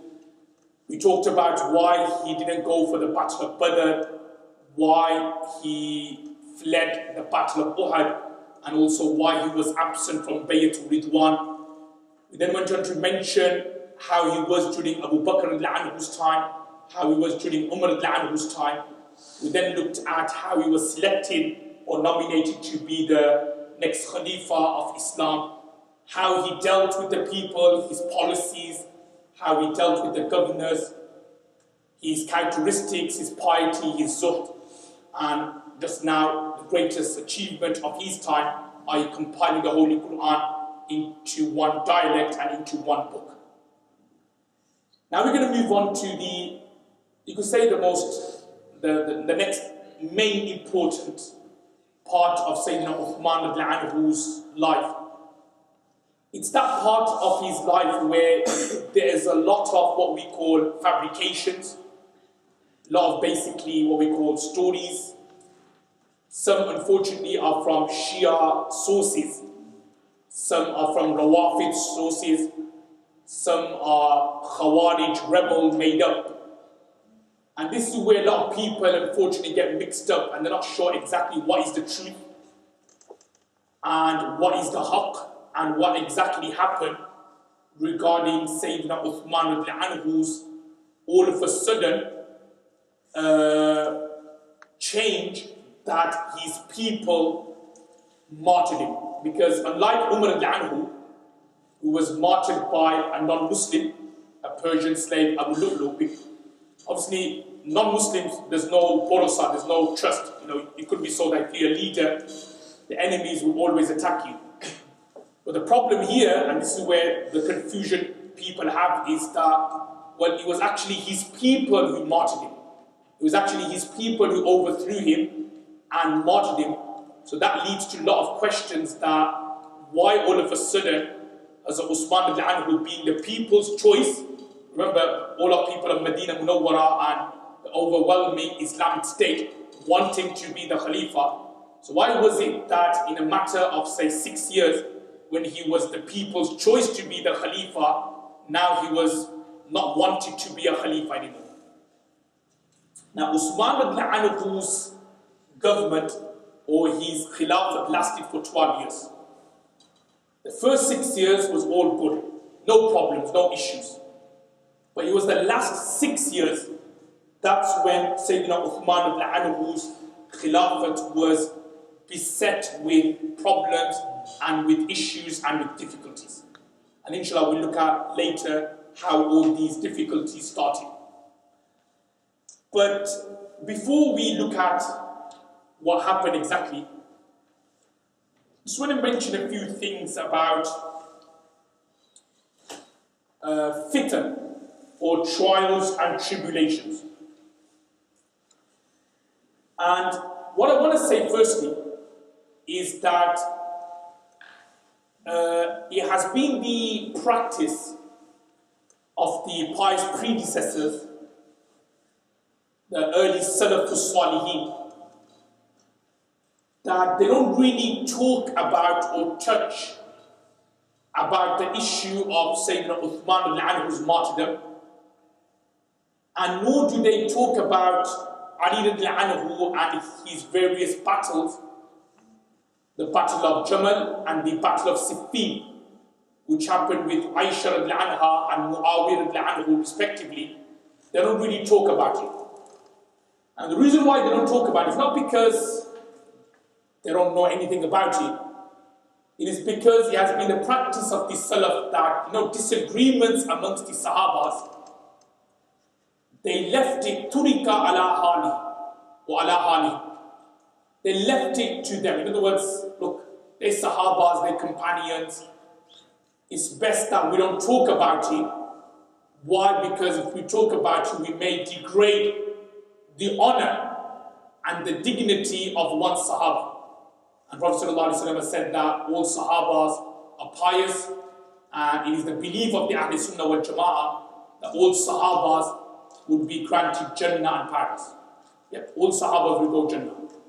So anyone who's seen Prophet ﷺ, who had the honor to be in the company of Rasulullah sallallahu alaihi wasallam, is a guaranteed radiyallahu ta'ala an, is a guaranteed Jannati. So this is what our belief is. So that's why many people, you'll find that they don't really talk about this issue. That's why many books have not been written about this issue. You'll find stories about Abu Bakr and Umar al-Anhu because there weren't that many issues there, were there? So you'll find a lot of detail about their biographies. But when it comes to this issue about Uthman al-Anhu's martyrdom, about Ali al-Anhu and his battle, the battle of Jamal, the battle of Siffin, there's not that much information. And the reason why, as I just said, it's not because they don't know it, they know everything, but it's just like, it's an issue, I should say, that they don't want to get themselves into.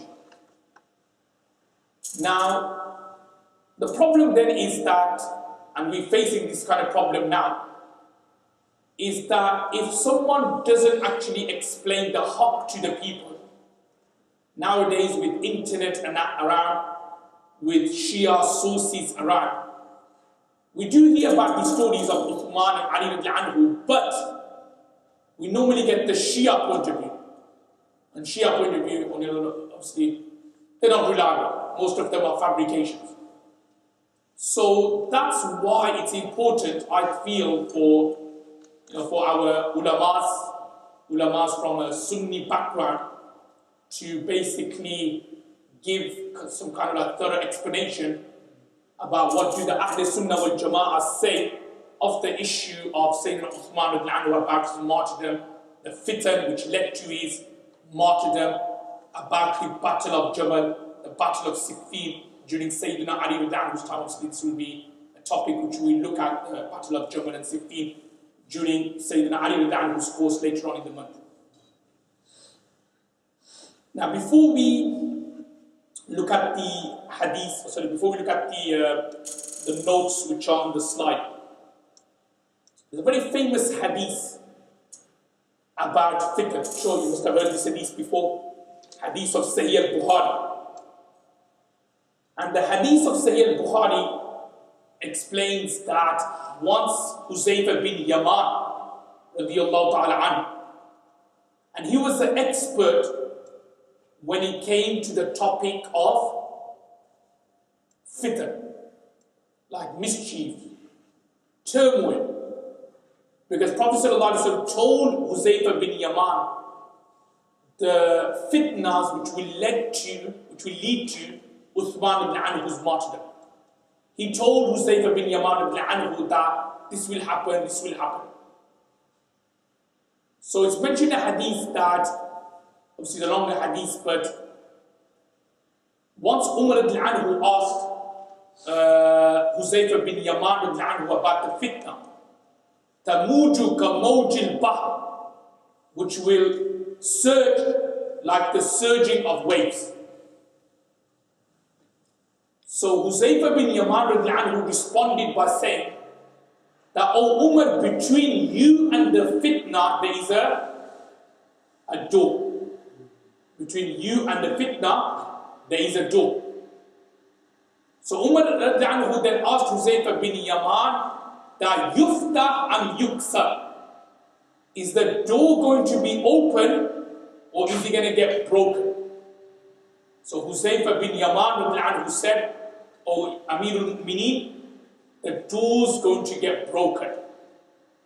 Indicating, door being broken, that Sayyidina Umar al-Anhu is going to get martyred. The door was actually referring to Umar al-Anhu. That when Umar al-Anhu is martyred, i.e. broken, meaning like he's stabbed, broken, then when a door is broken, brothers and sisters, if it was open, you always close the door. But if the door is broken, then that door can never ever close. La yuftahu abada. La yughlaqu abada. And what this hadith, brothers and sisters, is telling us that after Umar al-Anhu's martyrdom, that's when fitan will start. That's when fitna, turmoil, mischief, these kind of things will start, and it will continue and continue all the way until the coming of the Dajjal, and it will stay there until Qiyamah. So what I'm trying to say, brothers and sisters, is that during Prophet ﷺ's time, Abu Bakr's time, Umar al-Anhu's time, obviously there were issues. I'm not saying there weren't issues. There were issues, but there weren't fitnahs. There weren't any mischief. There weren't any turmoils. That started, brothers and sisters, after the martyrdom of Umar al-Anhu, when the door was broken into, the door of fitna was broken. That's when the fitna started. Now for 6 years it was okay, but fitna is something which you can't contain. And you can't keep it. It spreads. So even though you try your best to stop it, it just, look at nowadays, alhamdulillah, a lot of programs going on, a lot of lectures, a lot of effort is made for the youth and the youngsters. But because the fitna is too much, so we try our best, but we still find the youngsters still going away from deen. So that's the problem with fitna, that you could contain it for years, 2 years max, only Allah knows best, but eventually it goes out. So this is what happened. Uthman al-Anhu managed to contain everything for 6 years. He was always brewing, he was always boiling, and he needed something for it to kind of spread. And this is what happened 6 years into Sayyidina Uthman al-Anhu's Khilafat.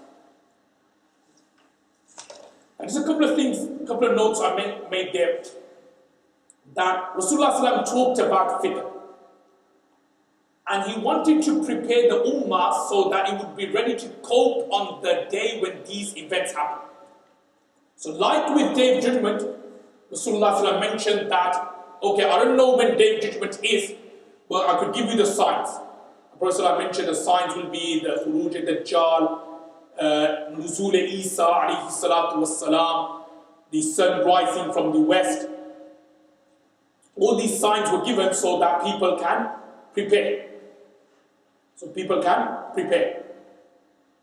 So similarly, Rasulullah sallallahu alaihi wasallam, he spoke of fitna. Why? Because he wanted to prepare the ummah so that it can be ready to cope when these events happen. So they know that, okay, this is what Prophet sallallahu alaihi wasallam said we should do during the times of fitna. I didn't want to go into too detail, but some examples, like it's mentioned in the hadith of Bukhari and Tirmidhi.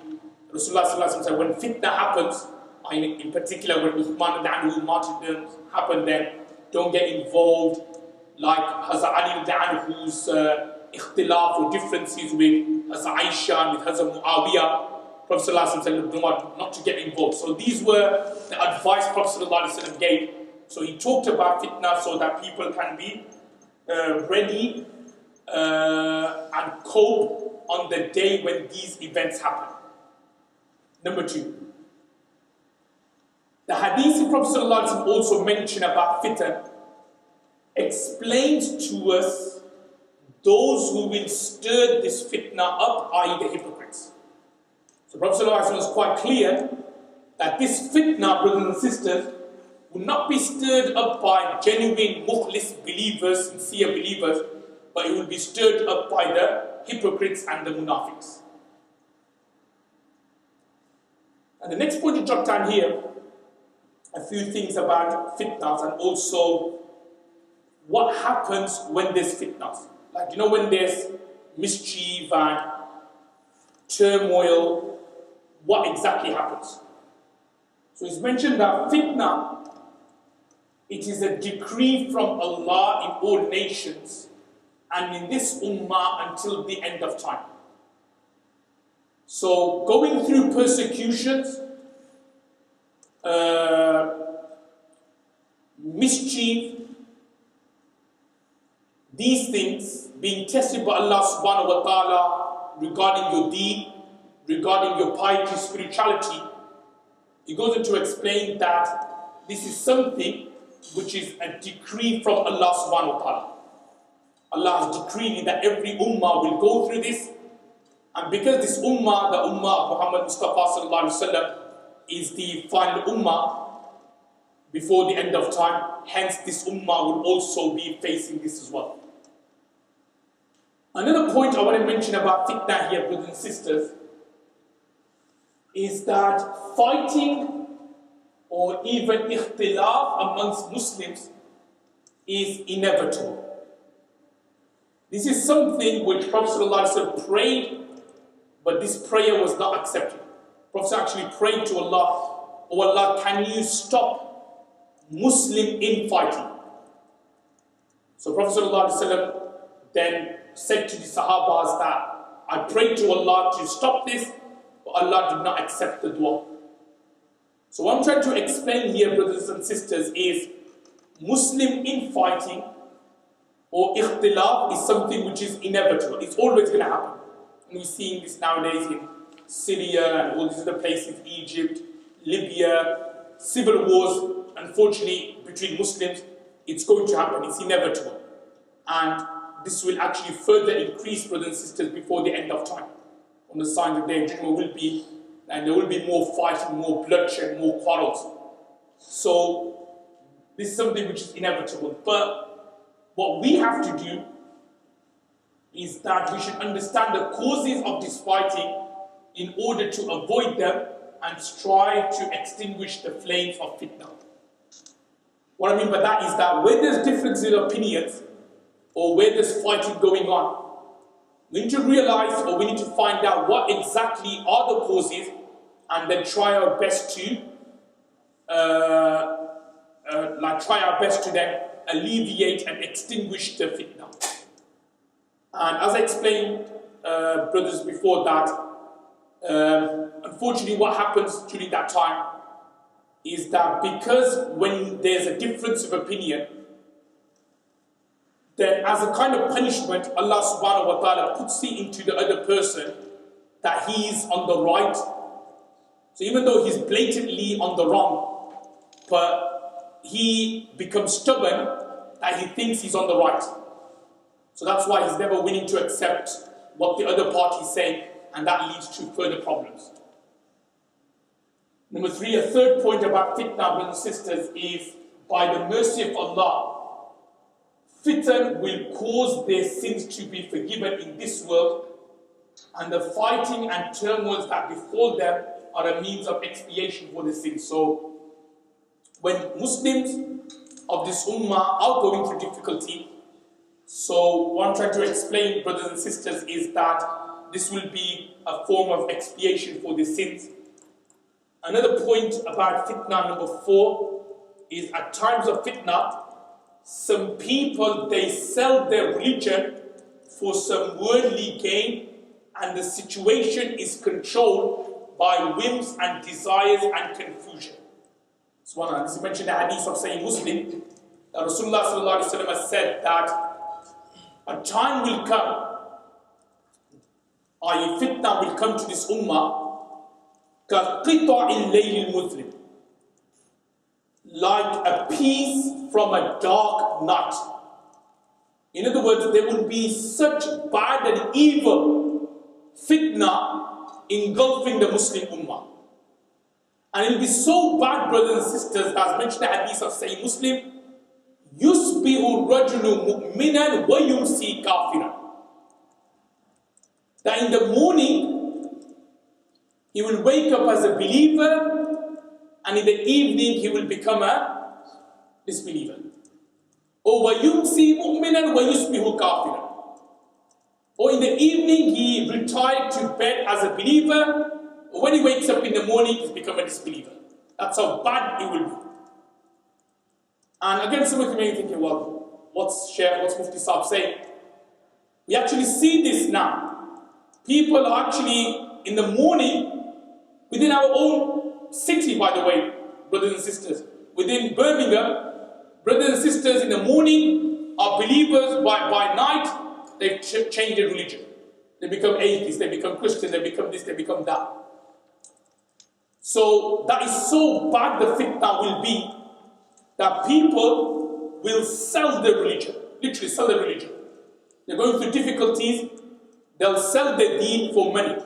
They're going through difficulties, they'll deny the existence of God for something else. Number 5, and we see this nowadays as well, at times of fitna, knowledge decreases. Because what you probably be thinking is that when there's fitna, you need people who are knowledgeable to literally get hold of the situation and put a block and put a stop to it.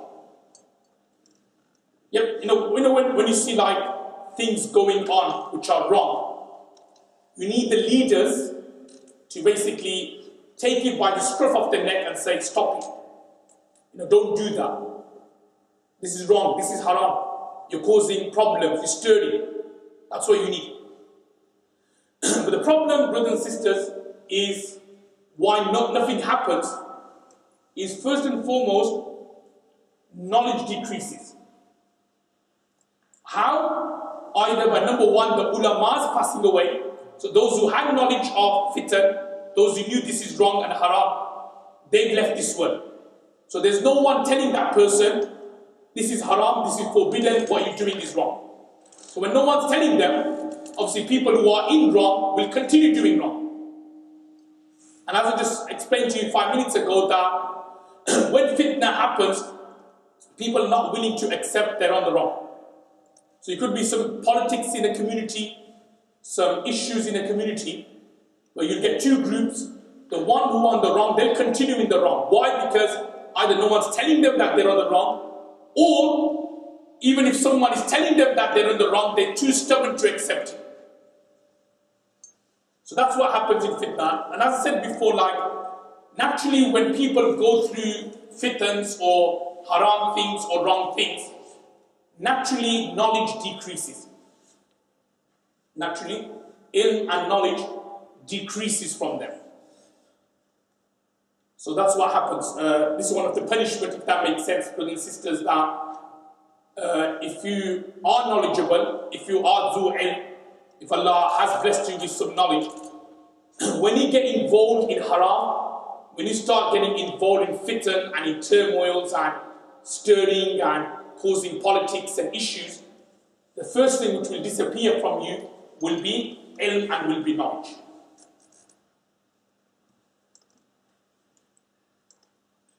And the next point here is that fitna changes people's attitudes until they are no longer interested in doing righteous deeds. That's another problem, another calamity of fitna, that when fitna happens, you're going to explain that people's attitude changes. People's attitudes, they change. In other words, when there's too much things going on, people then are not interested in doing good deeds. They're always finding it difficult to do good deeds. So when there's like a lot of turmoil, fitna, mischief going on, they find it difficult to pray salah. Forget salah, even like little good deeds. Just, being good and saying good words, they find it difficult to do that. They can't even control their tongue. They start backbiting, they start slandering, getting themselves into more trouble, getting themselves into more issues and problems. So this is what happens when fitna is at its peak, that people, they change their attitude. In other words, the taqwa, the piety they had, the salah they had inside them, that goes away.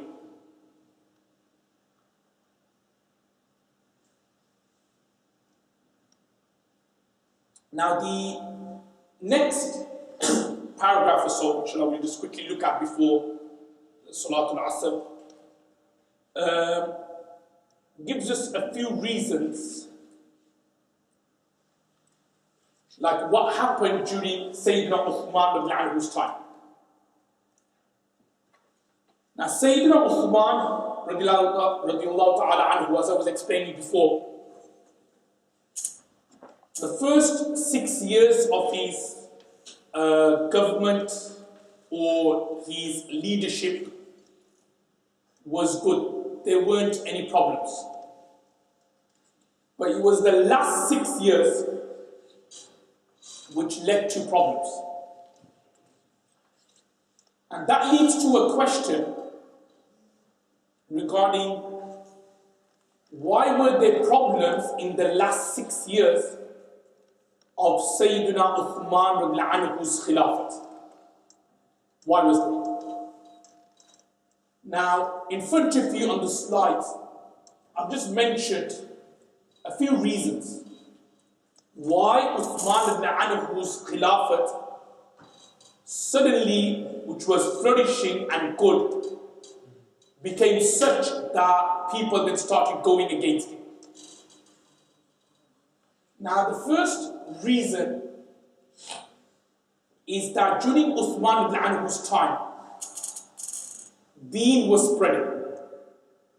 Really like a really fast pace. Uthman ibn Anhu's time, he conquered many, many places. As I was explaining to you in the morning session, that it reached places to India, subcontinent, India, Pakistan. His hukumat reached obviously far and wide to Azerbaijan, Armenia, Persia, to North Africa. Sayyidina Uthman ibn Anhu's Khilafat was actually moving at a very fast pace. Now what happens when the kingdom travels at that faster pace is that you get a lot of people converting to Islam. And when you get a lot of people converting to Islam, then what happens is that people, they convert to Islam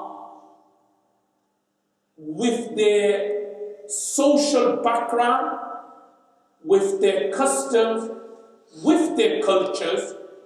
They convert to Islam with those things, and it takes them a while before Islamic teachings has an effect on them. So let's say, for argument's sake, I'm just giving an example. Just say someone like a Hindu or a Sikh, who for many, many years, for 30, 40 years, was a Hindu, a practicing Sikh. They were doing their own cultures, their own customs, they were doing whatever. Allah gives him tawfiq, he converts to Islam. Nothing wrong with that. And Allah will grant him Jannah. But then unfortunately what happens is when he converts, he also still got on the back of his mind some of the Hindu traditions, some of the Sikh traditions. So then what happens, it takes them a while before these traditions and customs go away and evolves into Islamic teachings. Similarly with, say, like non-Muslims as well, like Christians, Jews, when they convert, they also convert with some of their knowledge as well. So they still have that, Jewish scriptures, the Torah, in the back of their mind. Sometimes they mention it as hadiths, whereas in reality it isn't hadith. Or they may say something from the Bible, and people think, oh, it's a hadith, but actually it's a passage from the Bible. I'm not saying it's their fault, but because they've been Christians for many, many years, some of the teaching of the Bible is kind of like implanted into them. It takes them a while for them to kind of get rid of that. So exactly here with Uthman ibn Anhu's case, that many people were converting to Islam, but they were converting with many different backgrounds, ideologies, custom, cultures, these kind of things. And then that started coming into Deen. And we look at it later, tribalism. Now tribalism is not something allowed in Islam. To be like proper ta'assub all the time, it's not allowed in Islam.